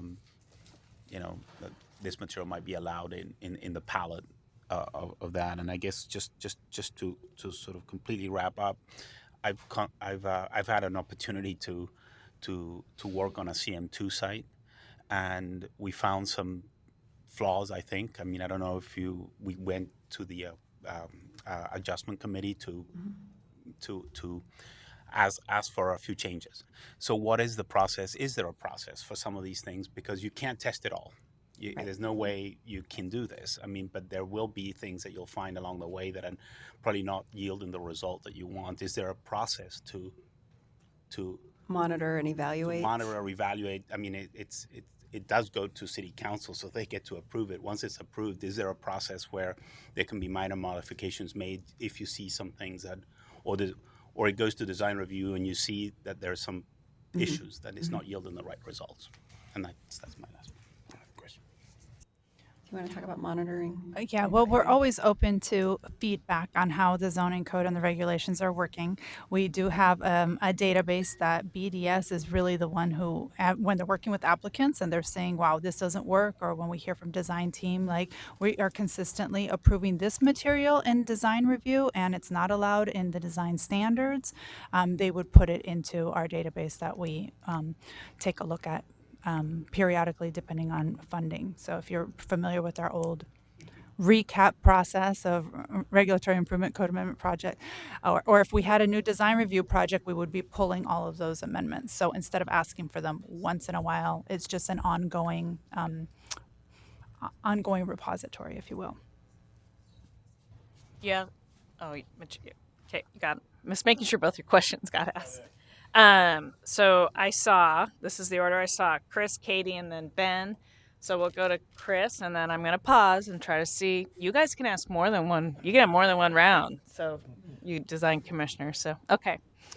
Okay, this is closely related to Oriana's question. One of the guiding principles talks about resilience, and included in that is economic shifts. Clearly, we're in an economic situation where we have a declared housing affordability crisis. we have unprecedented construction costs. Is there any part of this process that helps tame the costs and keep things affordable? We talked about whether design review adds to the price. Is there actually an opportunity for design review to subtract from the price and tell us how to make things more affordable?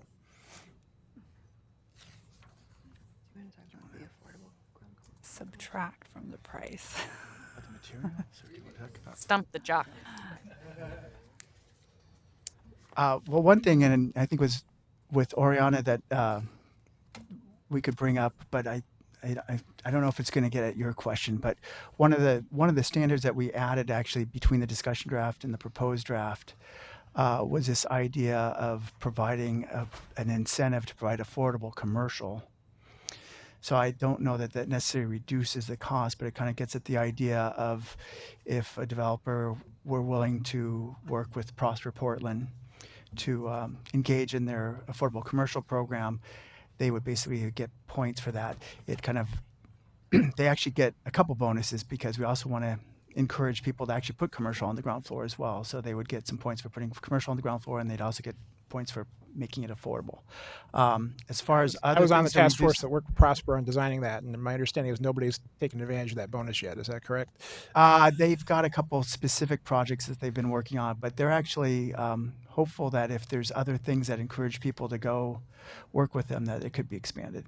And our intent was that this shouldn't necessarily only be related to the commercial FAR bonus program, that it should be something that could be outside of that if somebody just wanted to provide that opportunity. The other thing I'm thinking of is just in terms of, and I know Sam was mentioning this as a concern, but having the greater kind of allowance for a variety of materials, some of which may not necessarily increase costs compared to what we currently have in our community design standards, may be a way to allow for projects to be able to be a little more flexible on finding ways to have a more affordable construction. Thank you. So just real quick to that, and you guys can maybe provide an answer later because I want to make sure we get to other questions. But as a way to reduce costs, one of the things that was brought up in the assessment was the threshold. And I guess what I'm not quite sure I've got my head wrapped around, so this is why it can be a follow-up question, is are there projects that used to be a part of design review that are no longer a part of a design review? So in some ways you could argue we have reduced costs for those projects and perhaps removed some barriers to entry for a wide variety of people looking to develop in the city of Portland at a certain range. Yeah. So next was... Well, do we have a design commissioner who wants to weigh in? I actually have a follow-up to Chris's question. Okay.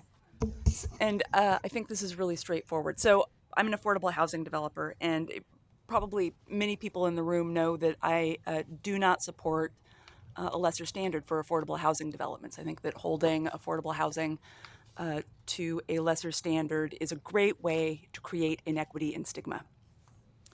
So in the equity, I'm in volume 1. Principle number 2, equity. About midway down the page, there is a paragraph that speaks to affordable housing and sort of implies that there is a lot more about affordable housing somewhere in the rest of the documents.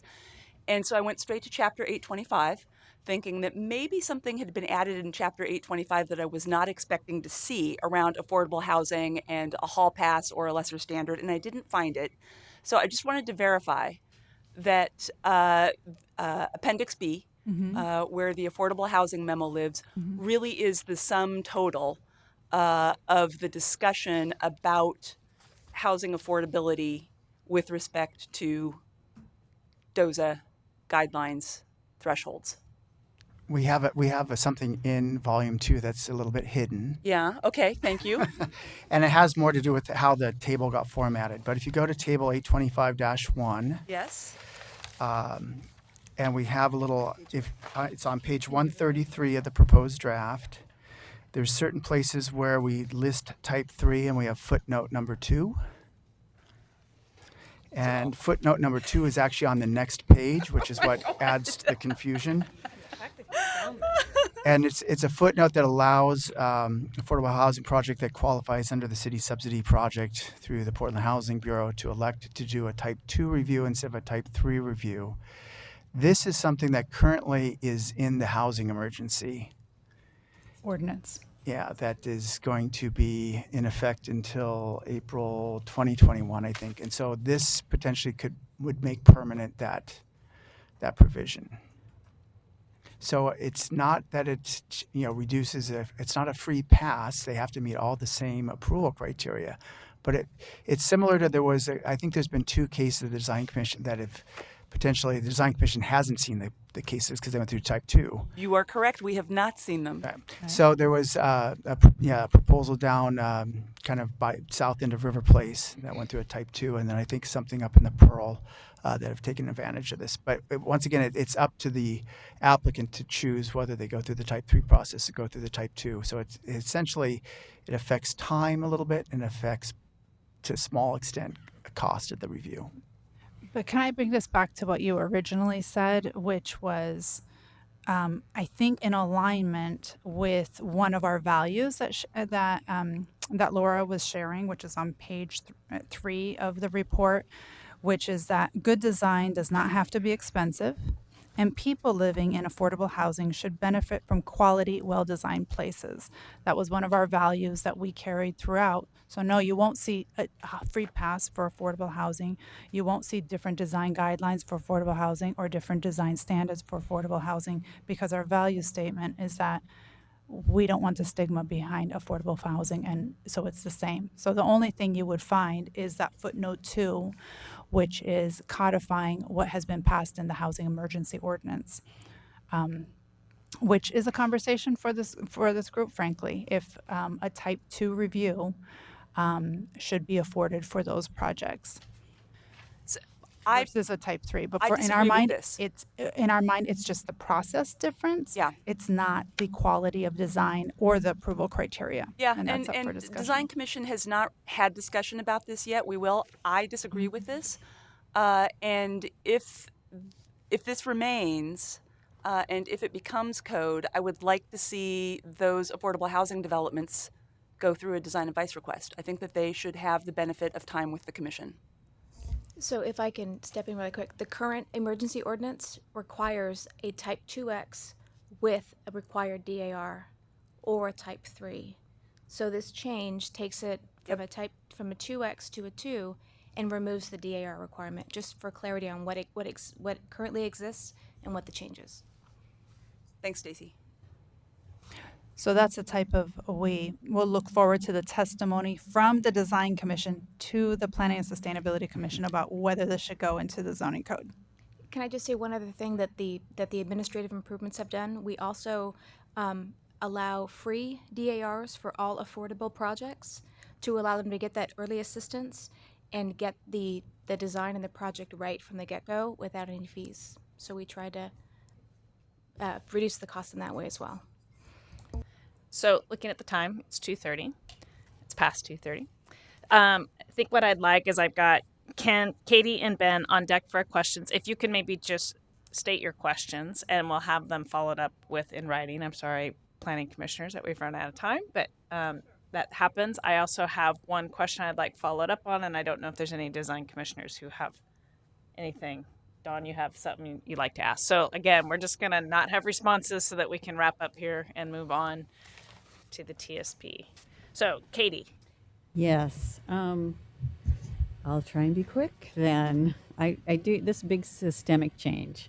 And so I applaud it. I think you've done a very thoughtful job, a lot of work. I was wondering if you had measures for once it's in place to see, are you going to know how it's working? Because when you make systemic change like this, it may surprise you. And I looking at that the threshold diagram that's up right now, it's like I'm kind of curious about how many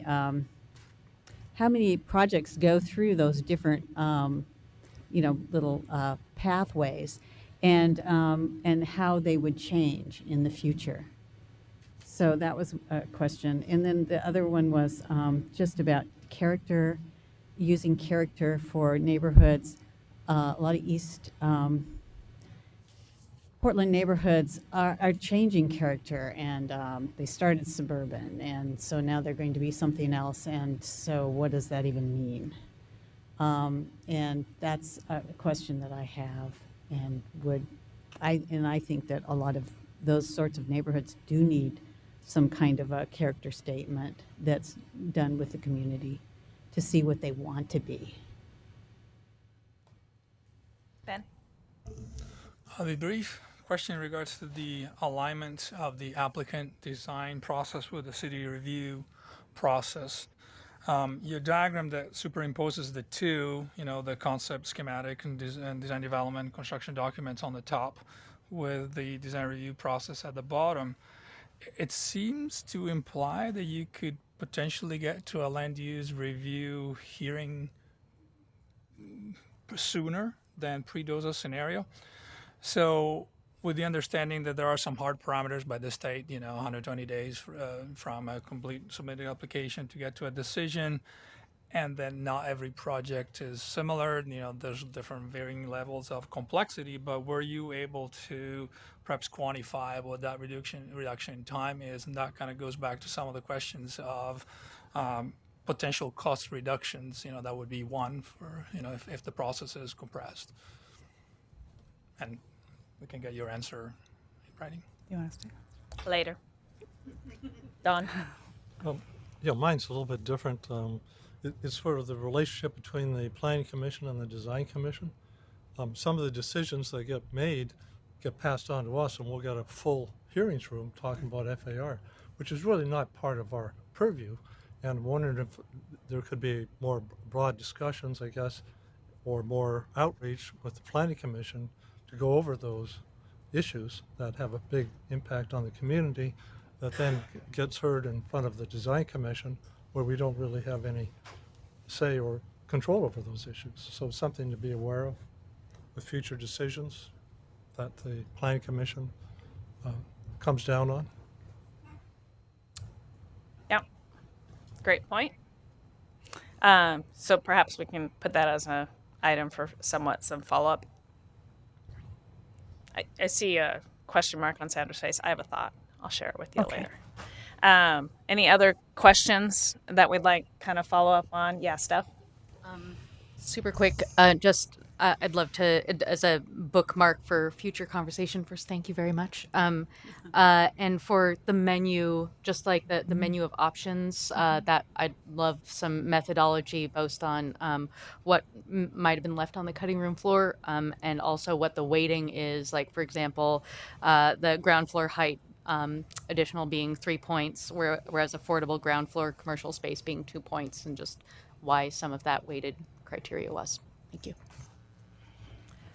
Okay, and then do you have I'll let you wrap up if you want. How about that? So my last question, one is piggybacking on our earlier discussion about neighborhoods and their character and when do we get to them. The same thing applies to the special design districts. I mean, it's the same, or design standards. So for instance, Central City and all that kind of stuff. I think it's going to be extremely confusing to have these things run in parallel. Or yeah, I guess they're really running in parallel. Parallel in time, you mean? Yeah. So, at one point I'm, developing a building out here and I've got these, oh no, hold it. I go back to this point in town and now I'm developing something here and I got to use the Central City Fundamental Design Guidelines, but you're telling me they're going to run the same until you update the Central City Fundamental Design Guidelines. That's that kind of thing. So we're just adding more design guidelines and confusion to a system that I think is already slightly confusing. And I work at it quite a bit. So that's all. And I can give you more on that if you want later. And then last but not least, and again for a follow-up later, there's been much conversation had on the Planning Commission about should height be discretionary or not, a discussion about height. And so I guess I'd like to have something come back as to, you've obviously made a decision to leave it as a discretionary item. And so it'd be helpful to make sure we have the background and understanding about why you've landed on that decision so that we can decide whether it's a discussion item or not. Great. And anything you want to wrap up? No, I don't have anything to add. Thank you very much for inviting us this afternoon. Very enjoyable. Thank you for the good briefing. Great. Well, thank you, everybody. So I'll just leave you with 3 things. The next steps for commissioners is to read the proposals, of course. All the appendices are online. Read the testimony, and you can follow your little blue sheet. We only have one piece of testimony right now. One of the things we found with this project is it takes a while for people to read the proposal, understand it, call us with questions before they testify. So I expect a lot of testimony to come in very late before your hearing. And as you know, the written testimony will stay open till November 15th. So we've got a while for that. And please let, I'm going to say Julie and Stacy know, depending on who you're used to communicating with, if you want to take us up on the opportunity to dig deeper into some of these questions, and we're here to at your disposal for that work. So thank you very much. With that, this particular briefing item is completed, and Design Commission is adjourned. We're just going to take maybe a few minutes because it's going to be a little disruptive before we move into the TSP briefing. Thank you for joining us. What neighborhood are you developing?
There were just issues that just didn't come out. That should have. Yeah. Next time.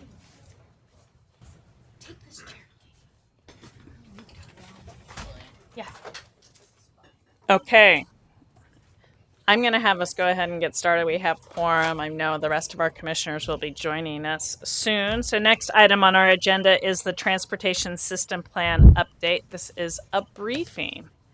It is. Thank you. Thank you, Chair Schultz and members of the Commission. My name is Eric Hesse, and I have the honor of serving as the Planning Section Manager within the Bureau of Transportation that does our policy and long-range planning, and a number of team members are here, joined also by Bob Kellett, who is the Project Manager on this Transportation System Plan update. So I'll be turning this over to him. Just wanted to appreciate your time and interest in this, although it's also part of the legislative process that we're here for, of course, and recognizing that there are some new folks here that we're not going through the process as commissioners. When we last were doing a major update, we'll be sure to provide some background by way of that in the PowerPoint, but feel free to ask some clarifying questions if you need to make sure that you're understanding the process and where we are in that, and then we look forward to discussion afterward. With that, I'll turn it over to Bob. Great. Thank you, Eric. Thank you, Eric. Thank you, commissioners. My name is Bob Kellett. I'm a planner with the Portland Bureau of Transportation. As Eric mentioned, today is a briefing on the update of the 2035 Transportation System Plan. This is an opportunity to provide you with information and to answer any questions you may have. You won't be taking any action today. We do have a hearing with public testimony scheduled for Tuesday, November 19th. And at that time, you may amend what we're proposing and subsequently vote to recommend as a part of recommended draft to City Council. The public is invited to submit testimony, of course, via the MAP app or mail between now and November 19th. As Eric mentioned, we do recognize that some of you have been along for this journey for a while with the TSP and have played a big role in that. Others of you are new, so I'll do my best in my presentation to keep the jargon to a minimal. It's really hard in this field, so please stop me if that's the case, and we'll make sure we get your questions answered. You know what, Bob? I'm yeah. going to stop you here. Mm-hmm. 2 of our newer commissioners have not joined the dais. And just want to give them an opportunity to maybe get back here so you're not repeating yourself. Sure. Yeah, could maybe somebody run out and see if we can't corral them?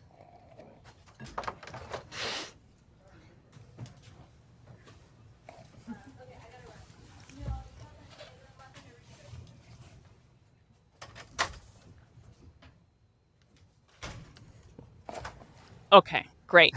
Thank you for your patience. Oh, of course. No, thank you. So like I was saying, we're happy to answer any clarifying questions you may have. If there's anything that's not clear about the process or the TSP, let us know. Staff are available between now and November 19th as well. So if there are questions that come up when you're doing the review of what we're proposing, please don't hesitate to reach out to us. We're happy to provide you with information. We've got lots of resources available because we know this isn't always the easiest subject to wrap your heads around. Although I imagine after DOZA, that seemed like a pretty heady project too.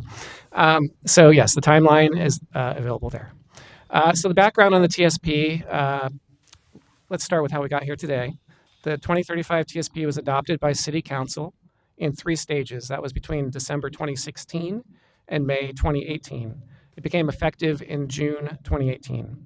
The first 2 stages were part of the state periodic review process for the 2035 Comprehensive Plan. The TSP is the state-mandated transportation element of the Comprehensive Plan. And because it's part of the Comprehensive Plan and it's a land use action, we're required to take any updates that we make to the TSP through a legislative process. And so this legislative process includes you all as the PSC. It's your purview to make amendments to the changes on our staff's proposal and then vote on a recommended draft that will have a hearing in front of City Council this winter. So the TSP is a big, lengthy document that has lots of different components to it. And just as a review for some of you and perhaps an introduction, it has a number of elements, including goals and policies, street classifications, projects and strategies that help to implement the vision set out in the 2035 Comprehensive Plan for how Portland will grow and get around over the next 20 years. And as part of this update, I just want to be clear that we're not changing the whole thing. We're not getting rid of all the work that many of you have done in this room. Instead, we're just going to be adding a few new things, changing a few things along the way. So the relationship to other plans. As you can see, the TSP is related to a number of state, regional, and city planning efforts. Cities in Oregon are required to have a TSP as part of their comprehensive plan. TSP must meet the statewide Land Use Planning Goal 12, which is related to transportation. Additionally, regions are required to have by both state and federal law to have a regional transportation plan. That goes by the acronym RTP. So we have TSP, city plan, RTP, regional plan. Essentially, the RTP is the region's TSP, so it's the collective TSP for the region, and includes similar elements such as regional policies, regional street classifications, and regional projects. And so the TSP, Portland's TSP, along with other jurisdictions, serves as an input into that regional transportation plan. And also, the regional transportation plan provides us with guidance on our plan. So why are we amending the 2035 TSP right now? Since the adoption of the 2035 TSP, several planning projects that serve as an input into the TSP have been adopted by City Council and the region. These are plans that help to implement the comprehensive plan. This update will bring into the TSP the recommendations from these plans, including PED-PDX, which City Council adopted the update to our pedestrian master plan back in June this year. And it was the first time the pedestrian master plan had been updated since 1998. The Enhanced Transit Corridors Plan, City Council adopted the plan in June 28. We worked with TriMet on this plan, and it's focused on tools and strategies the city can take to improve the speed and reliability of public transit. We know we don't run the buses, TriMet does, but we do manage the right-of-way in which they operate. And so the plan provides a new framework for how we manage transit in Portland. This TSP update will also bring in elements of the Growing Transit Communities Plan. City Council adopted that plan in September 2017. We know that it isn't enough to have high-quality transit if there aren't safe and convenient ways to access the transit. So the Growing Transit Community Plan developed recommendations and projects to improve access to transit in 3 corridors in East Portland that were identified for growth in the comprehensive plan. And then the last element that we're also recognizing through this update is the 2040 Regional Transportation Plan, the RTP, as I mentioned. So that was adopted in December 2018 by the Metro Council, and it includes policies and classifications and projects. So this TSP is going to help us maintain consistency with what the region has adopted as well. So before I go any further, that was a lot of words. Are there any questions about process or where we are, where we've come from? No? Awesome. So I'm going to walk you through the proposed amendments as part of this 2035 TSP update. They fall into 4 categories: policies, classifications, major projects, and supporting chapters. And I'll make sure to pause after each section. So if there are questions or if you have comments at that time, we can go through them section by section. Okay? So we'll start with our policies. And the TSP includes policies that guide the maintenance, the development, and implementation of Portland's transportation system. Transportation-related policies exist in various chapters of the comprehensive plan. For this update, we're only proposing to amend 4 existing policies from Comprehensive Plan's Chapter 9, and I'll walk through those with you. The first policy that we're proposing to amend is Policy 9.22. The proposed new language that you see on the PowerPoint is underlined. The Enhanced Transit Corridors Plan recommends a minor change to the Comprehensive Plan Policy 9.22 to encourage creating conditions that make transit the preferred mode for trips that are longer than 3 miles or shorter trips that aren't taken by bike or foot. Additionally, it recommends that we add a sub-policy to the Transportation System Plan for enhanced transit treatments to be considered and incorporated in projects. So this will help give PBOT and the city guidance as to how we think about transit in relation to our projects. The next 2 policies we're proposing to amend our comprehensive plan policies 9.68 and 9.69. As part of the TSP update, we adopted these policies to provide a policy basis for future connected and automated vehicles. While this technology continues to develop, we've seen the growth of new mobility vehicles and services, things like electric shared scooters, car share services, and ride hailing. Other cities are starting to see scooter sharing. They're seeing automated sidewalk delivery, basically robots that are delivering food. Drones may be on the horizon. We don't know what technology is going to come in the future. PBOT, we've developed a framework for how we think about these types of new vehicles and services. We refer to them as new mobility and define them as transportation vehicles and services that are enabled or transformed by digital technology. And so for this update, we're proposing taking the existing policies that we have, 9.68, 9.69, and amending them to include new mobility vehicles and services. This will give us a broad outcome-based policies that help us create a foundation for the vehicles and services we're seeing today, as well as future technologically enabled transportation that may occur in the future. And this includes connected and automated vehicles. We're still thinking about that because we know that's on the horizon.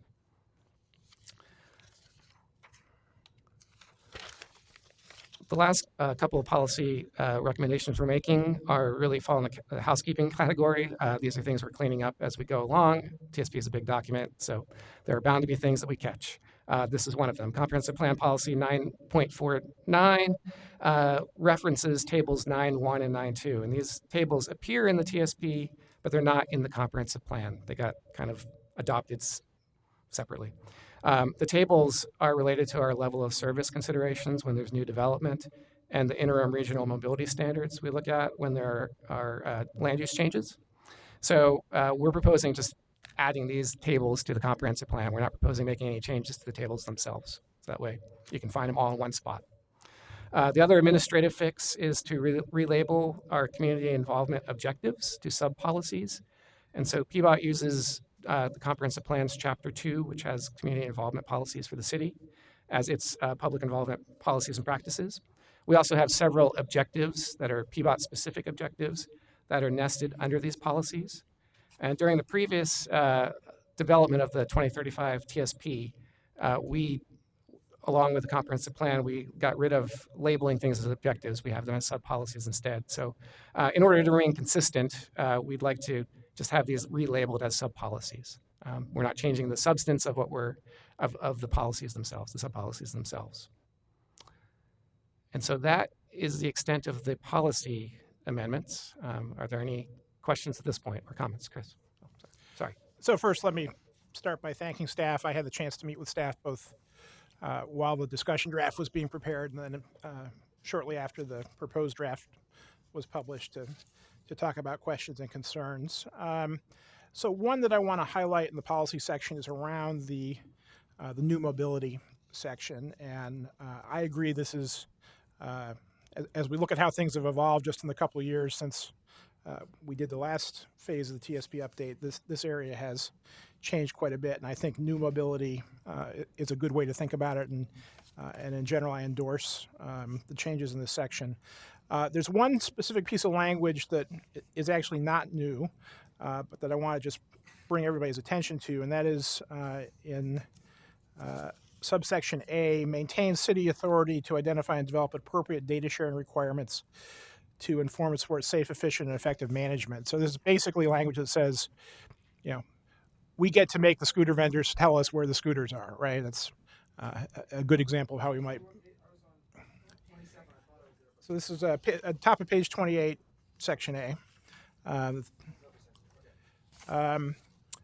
I fully agree that we need to understand what's happening on our streets, and having the city have the teeth to be able to get that data is important. I want to focus in on the last clause of that sentence, which says, with appropriate privacy controls. And we had an ordinance come through here not long ago as part of the Smart Cities initiative that talked about how we were treating privacy. And it's not clear to me yet that this particular policy has been synced up with that ordinance. And I think when we get to the hearing stage, we're going to hear some concerns from the community about the privacy, and particularly how that data is anonymized before it's used. So you don't need to comment right now if you don't want to, but I just wanted to kind of put out there that will be a concern as we get a little further in the process. Great. Maybe just briefly, I appreciate that, Commissioner. And that is an important area that we're working closely with the Smart City PDX group on, connecting with Hector and Kevin and others there. And the Bureau has indicated that we'd like to go sort of first or early in that process. So the Bureau is working through implementing that plan, because we do know that this information, the geolocational data that is associated with so many of these services, is under a lot of scrutiny, and how that's handled is really important to protect privacy in the context of hopefully gleaning useful information for planning purposes and management purposes as well, including, frankly, protecting users of our system out there and who are interacting with users of those services as well. And so I think this is a balancing act that we're actively engaged in. We're also engaged nationally with other leading cities in this space to help define what are appropriate best practices for doing that. So we'd be happy to continue to explore that with you all, document more, and I appreciate the recognition that'll be potentially an issue that would be prepared to speak to as well. Okay, thank you. And on the two tables that were added, I agree. They're much clearer the way they're presented now, so thank you for that. But I also hope this is the last time I'll ever vote on something that includes LOS as part of the TSP. We got to get rid of that eventually. Right. Yeah, and we agree. And we know that this is something that PBOT's been working on for a while, and we're moving forward with a project right now to re-examine our mobility standards. And so we're hopeful that the next time we come before you with a TSP update, that will be one of the amendments. Thank you. And maybe I'll just add on to that, given some evident interest around the table, you may be aware that Metro and ODOT are actually simultaneously launching a process as a follow-on to the Regional Transportation Plan policy update to revisit the now 20-plus-year-old interim mobility standard. And so we are hopeful by doing our own internal work, we can both, frankly, influence that in a direction we think is supportive of the city's and the region's adopted goals. So we look forward to working closely with them on that development in a way that then hopefully can address some of those regional and state level issues which have frankly constrained or shaped some of our own policy development. So we're excited about that opportunity. Go ahead, Eli. Chris's comments reminded me of a question I have on the same section, A, on 28. New mobility vehicles and services that use city rights-of-way and smart infrastructure we try and collect data from that. How about cars? Other vehicles that use the right-of-way, that we might want to get their data also. Great. No, excellent point, Commissioner. And we have been working with various data sets. For example, Waze is an available data set that is generating sort of crowdsourced information on personal vehicle use. Again, there are issues associated with privacy on that, but we are working to assess what those various sources are in ways that can both protect privacy and give insight. And so yes. Is there language that would make it not... Right now, it looks like if you're new to the curb, Yeah. you have to go to higher standards of information sharing than if you've been on the curb for a long time. Is there a way to equalize those things with some language? I'd like it, even though I know that you have different challenges getting information from different types of users. I think it's an important question. I think we'll want to think through that. And part of it is we have the mechanisms by which the permitting processes with the businesses are sort of creating that opportunity to make requirements. We have a somewhat different relationship to the existing users of our curb, the members of our community. So sort of what some of those mechanisms might be in order to sort of establish a data sharing agreement with an owner of a personal vehicle whose phone might be generating data is something I obviously want to think through a little bit more. But maybe with relation to some of the companies the thing is they're selling products which are data services into a market, and so it's again a different kind of construct from a data sharing requirement, but happy to explore that further because certainly we acknowledge that type of information is important for system management and planning. Yes, and absolutely. And I will say, as part of our new mobility management framework, which we're internally kind of just finishing up, we are trying to define sort of a clear framework that recognizes all of the use of the roads and starts to think through some of our fees and other requirements. So I think there's some opportunities, perhaps not through the TSP per se, or maybe to come back around to the TSP as we refine some of that work as well. Great. So the next section, I will go through our proposed changes to classifications.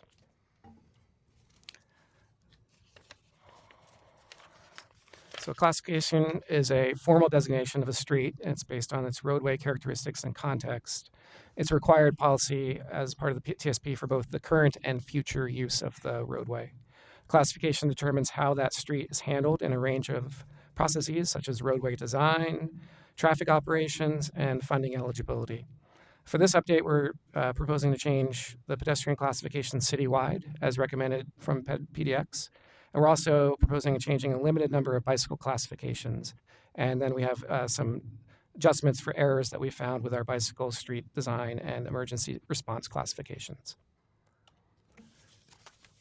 So as some of you may recall from previous briefings to the PSC from PDX earlier this year, that plan took a data-driven approach to develop new pedestrian network classifications based on demand, equity, and safety.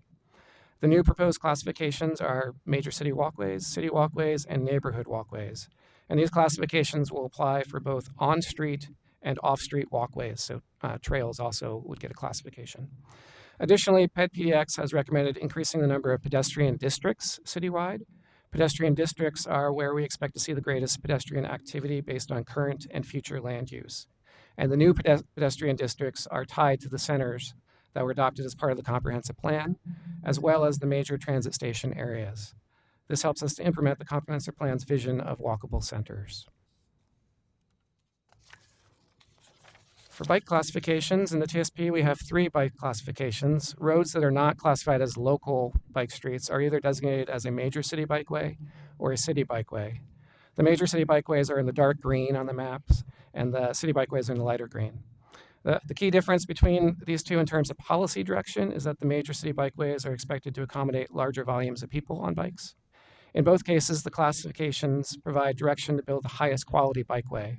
And this could be a separated bike lane or a cycle track, an off-street trail, a neighborhood greenway, or other design, depending on the context of the road. During the development of the 2035 TSP, when we were here in front of the PSC, you all asked us to come back with you after the next update of the RTP, which happened in December 2018, to look at our bicycle classifications in relation to what the region's classifications are. As part of the RTP update process, we worked closely with Metro to make sure our bicycle classification network is reflected in the region's bicycle classification network. In other words, the lines on our map show up on the lines on the region's map. There are some differences when it comes to what we classify as a major city bikeway and what the region classifies as a regional bicycle parkway, which is their highest bicycle designation.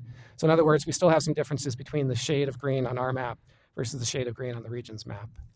For this update, we're proposing changing 4 of our existing bikeways and a small connection from the Burnside Bridge to Southeast Ankeny from city bikeway to major city bikeway. All of these are existing bikeways. They're classified in the RTP as regional bicycle parkways. And so by making this change, we're basically bringing the region's designation in line with our designations. The final grouping of classification changes fall again under the housekeeping section. So as part of our review and our work, we find sometimes that we have some mapping errors or other locations where the classifications don't match what has been built or what will be built. Most of these are bicycle classifications in this update. There are a couple of emergency response and street design classifications proposed for change. For example, the part of North Willamette Boulevard highlighted in blue on this map is classified as a secondary emergency response route currently. But the Fire Bureau has identified this as an error, and so they've asked us to reclassify it to a local emergency street. So that's kind of an example of the type of classification change in this category. So again, I'll pause and take questions, comments about classifications. Chris? So this is the continuation of a conversation for me. I'm jealous of PDX because they go from adoption to being in the TSP in about 3 months. It took us 7 years for the Bicycle Master Plan, which was adopted in 2010 and finally got into the TSP in 2017 or 18. When we had that conversation, the TSP, I reflected that it's been 7 or 8 years. Things have changed. Should we be re-examining some of these classifications? And Eric Judith Gray was sitting in the seat where you are with the same title that you have now. And said, well, really the time to do that would be when we reconcile this with the RTP. Well, here we are. So I'm bringing up the things that I was asking about then. You've reflected a number of them because of the Metro classification, so that's good news. Foster, for example, was on the list. There's one glaring missing piece from that, and that's Sandy. So obviously Foster and Sandy are the 2 big diagonals that allow shorter trips through swaths of the city for certain destinations anyway. So glad to see Foster added to the major city bikeway network. Sandy has not been, and I'll point out that Sandy has the highest available classification for pedestrian, transit, freight, and auto traffic, but not for bicycles. And that strikes me under policy 9.6, our transportation hierarchy. We missed something. So this is just fair warning that when we get to work session stage, I will be proposing an amendment to make Sandy a major city bikeway. Yes, thank you for that, Commissioner Smith. Yeah, so like you mentioned, Sandy is a road that, because it's diagonal, and it's one of the few diagonal roads in Portland, obviously it's attractive for many different uses. And so right now it does have a classification of a city bikeway, which means that if there was community support and PBOT was to go out and build a bike lane, we could. We could do that today, given the current classification. Our reason for not proposing changing it at this time is a couple of reasons. One, it is aligned with what we have in the RTP. The regional plan has it as a regional bikeway, not the highest level, the second highest level. The second is we do have a number of planning projects that are related to Sandy right now, where we're trying to really figure out the future of Sandy. One of which is a study looking at the potential alignment of a streetcar that would go from Northwest Portland to Hollywood District. Sandy could be a potential route for that. The second is the region has taken up projects related to enhanced transit. And so they're looking at Sandy as a way, how can we improve the number 12 bus line on Sandy? There's a lot of ridership and it gets delayed in certain spots. So there's a look at that. The third project that's coming down the line is a grant that BPS got. And so PBOT will be working with them, looking at the part of Sandy that's in the Park Rose neighborhood. Sandy is essentially serves as kind of a main street in that area. And so that project is looking at the future of Sandy in that relation. So we didn't feel like at this time was the appropriate time to be changing classification, but we do recognize, that you have brought this up in the past, and that is something that we can continue to look at. Right. I just offer that, of all the functions on Sandy, and obviously it serves purpose for all kinds of modes, our hierarchy tells us which are the most important. So if we can't fit everything, it shouldn't be the second mode on the list that's the one that gets neglected. So, but we'll come back to that. I'm going to join Chris on this. That's part of my commute. Sandy Boulevard, I go downhill on it. Thanks to family considerations, I don't try and go uphill on it. But I brought this up last time, and the reason given was that trucks are too much of a priority on that street. And I would be welcome the discussion that Chris has proposed when we have deliberations. Thanks.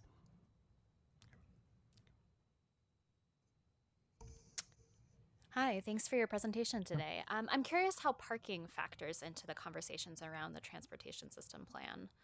Yeah, so like I mentioned earlier, we're just bringing a small component of this plan forward with you. In the existing TSP, we have policies related to parking, and so we have those sections available. I can provide those with you. So it is, obviously parking remains an important component of what we're trying to do, but it's in relation to everything else. So.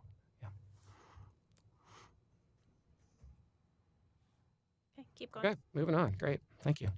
So next section I'll talk about are the major projects list and the proposed changes that we're offering for these. So the TSP in 2035, the 2035 TSP includes a list of major projects and programs that would accommodate population and economic growth over 20 years. So as part of the development of the TSP, we evaluated projects based on 7 desired outcomes. This informed which projects were included on the project list. Additionally, the 2035 TSP includes a financial plan, which we developed to inform the anticipated revenues necessary to implement the TSP. Using the financial plan, we identified a list of projects that could be reasonably expected to be built over the next 20 years.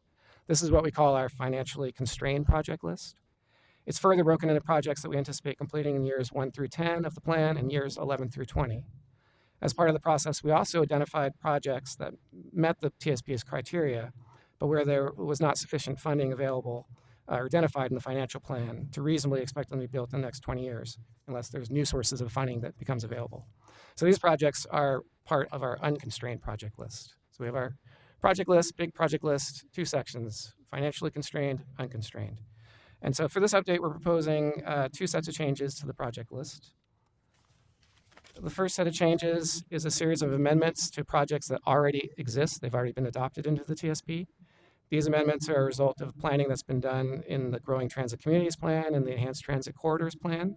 So these plans looked at the existing TSP projects and identified changes to project descriptions, estimated costs, the length of project segments, etc. So all these proposed changes in the TSP update come from the City Council adopted plans. The second set of changes to the major project list is the addition of new projects, which are highlighted in yellow on this map. These are projects that have been identified and evaluated as part of the Enhanced Transit Corridors Plan and the Growing Transit Communities Plan. Additionally, there's one project from the East Portland in Motion Plan that we inadvertently left off the project list when it was developed in 2016. About half of the new projects have already been adopted into the RTP, the project list for the region. These are primarily projects that are designed to improve speed and reliability of transit and access to transit. This was a need that was identified during the development of the 2035 Comprehensive Plan and supports our overall goals of increasing transit ridership and providing people with better transportation options. For this update, we took these recommended projects and performed a similar evaluation that we performed when we developed the project list during the development of the 2035 TSP. We evaluated them for equity, safety, neighborhood access, economic benefit, health, climate, cost and effectiveness, and community support. All of these projects met the threshold for inclusion in the TSP, with many of them scoring very highly. The projects are proposed to be added to the financially unconstrained list at this time during this update, and we'll evaluate them for inclusion on the financially constrained list when the finance chapter in our constrained list is updated during the next TSP update. So stay tuned. One thing I do want to note is that as part of the discussion draft for this project, for this update, we had included 4 new projects and 9 amended projects that are being recommended in the Southwest in Motion Plan, SWIM. SWIM is a plan that's designed to improve active transportation in Southwest Portland. We anticipated that SWIM would be adopted by City Council ahead of the proposed draft, but because of scheduling issues, its council hearing has been pushed back until a later date. So we want to respect the council process on SWIM and therefore did not include any of the projects that we had proposed in the discussion draft as part of this update. This was purely a timing issue and something we wanted you to be aware of because you may receive public testimony about it. So with that, I'll pause for the major projects. Chris? So commenting on the last item first, I've heard some disappointment from members of the community in Southwest that SWIM has been delayed. I see at least one here in the audience today. Do we have a prospect for when council is going to get around to adopting that? The last I heard, it was looking at early December. Okay. So the project list is something that this commission spent a lot of time with during the comp plan and the TSP adoption portion, including a lot of focus on equity scoring. Now, the commission has also embraced enhanced transit corridors, so I have no doubt these are good projects. But I think my question would be, how do we know these follow the same scoring principles that we used in the comp plan? And I understand you have done that work, so my request is that between now and the hearing, you share that work with us so we can get familiar with it. Oh, absolutely. We'd be happy to share all the scoring and the methodology that we used. Yeah, happy to. Thank you. I think that's it. Going forward. All Questions, right. sir? Yeah. Okay, we're on to the last section. You're almost there. Yes. Sorry, I just want to make sure, and I may have missed it, that did you explain the difference between the constrained and the unconstrained list and what the significance of that is? Right. Like I was trying to describe, we have the financial plan within the TSP that gives us kind of this is what we can reasonably expect to build in the next 20 years versus this is what we would hope we could build if we had more money and more funding. And so that's how we developed the list. Now, the constraint is purely ours. It's not being driven by the region or the state. It's just something that PBOT did so that we have an indication and expectations are there about what we can do. And I'll just add, it is on, that some of you may be familiar with the financial constraint that's embedded within the regional transportation plan. That's actually a federal regulation that says you can only include things for inclusion in federal process and funding that meet that. This is not that, as Bob was defining, but we think it was still important to help manage expectations with our community members around how much money there is and what's reasonably expected. So it's sort of taking the concept of does not have the same legal standing, just to clarify that. So just which is which? Just say that. So the financially constrained, the constrained means that's the money that we think we have, right? That's the money we have. The unconstrained is kind of the, if we had more money, we would do those projects. Make sense? Yeah, unfortunately, that's the federal language, and so we've used it, but other people are like, that's confusing, and so maybe we should not use the federal language and just make up our own as well. Right. Yeah. Funded, maybe funded, yes. Right. Okay. Thank you. Okay, so the last set of proposed changes as part of this update are to the supporting chapters of the TSP. And the general theme here is that we're trying to improve the readability and clarity of the document and also to reflect the work that has been done since it was adopted in 2018. And so for the supporting chapters, we have some changes to the introductory chapter. We're updating it to reflect the TSP's adoption, as well as to shorten it to make it a little bit easier to read. The modal plans chapter, we're not changing the modal plans, those are adopted separately, but the modal plans the chapter describes the modal plans, and so this will be updated to reflect the adoption of PED-PDX as well as the Enhanced Transit Corridors Plan. The implementation strategies chapter is being updated to show what plans we've done, what we've done since then, as well as to bring in some of the planning work that was identified through the Regional Transportation Plan. And then finally, the glossary section, which describes the terms in the TSP, we're adding a definition for new mobility, and then removing some definitions for terms that no longer are in the TSP. Any questions on those changes? Straightforward. Okay, great. So once again, on our timeline, today's briefing, we have a hearing scheduled November 19th. Like I said, there's public testimony that will be taking place between now and then. We're happy to provide any additional information. We'll certainly give you the project scoring methodology, and as well as I can point you to some parking policies if you'd like as well. And then for those watching at home, here are the links for how to testify via the MAP app, also a project website, and my contact information if there are any questions from any members of the community. Great, thank you. Are there any additional questions from commissioners that haven't been answered in the course of the presentation? No. I think that's all we've got then. Thank you very much. We wore you for out. coming Thank you in so and much. taking the Appreciate time. it. Appreciate it. Thank you. And again, if anything occurs to you in the meantime prior to the hearing, other than what we've already addressed, please feel free to reach out to Bob, and we'll be happy to provide that. great. Thank you very much. Appreciate your time. With that, we are adjourned. Thank you, everyone.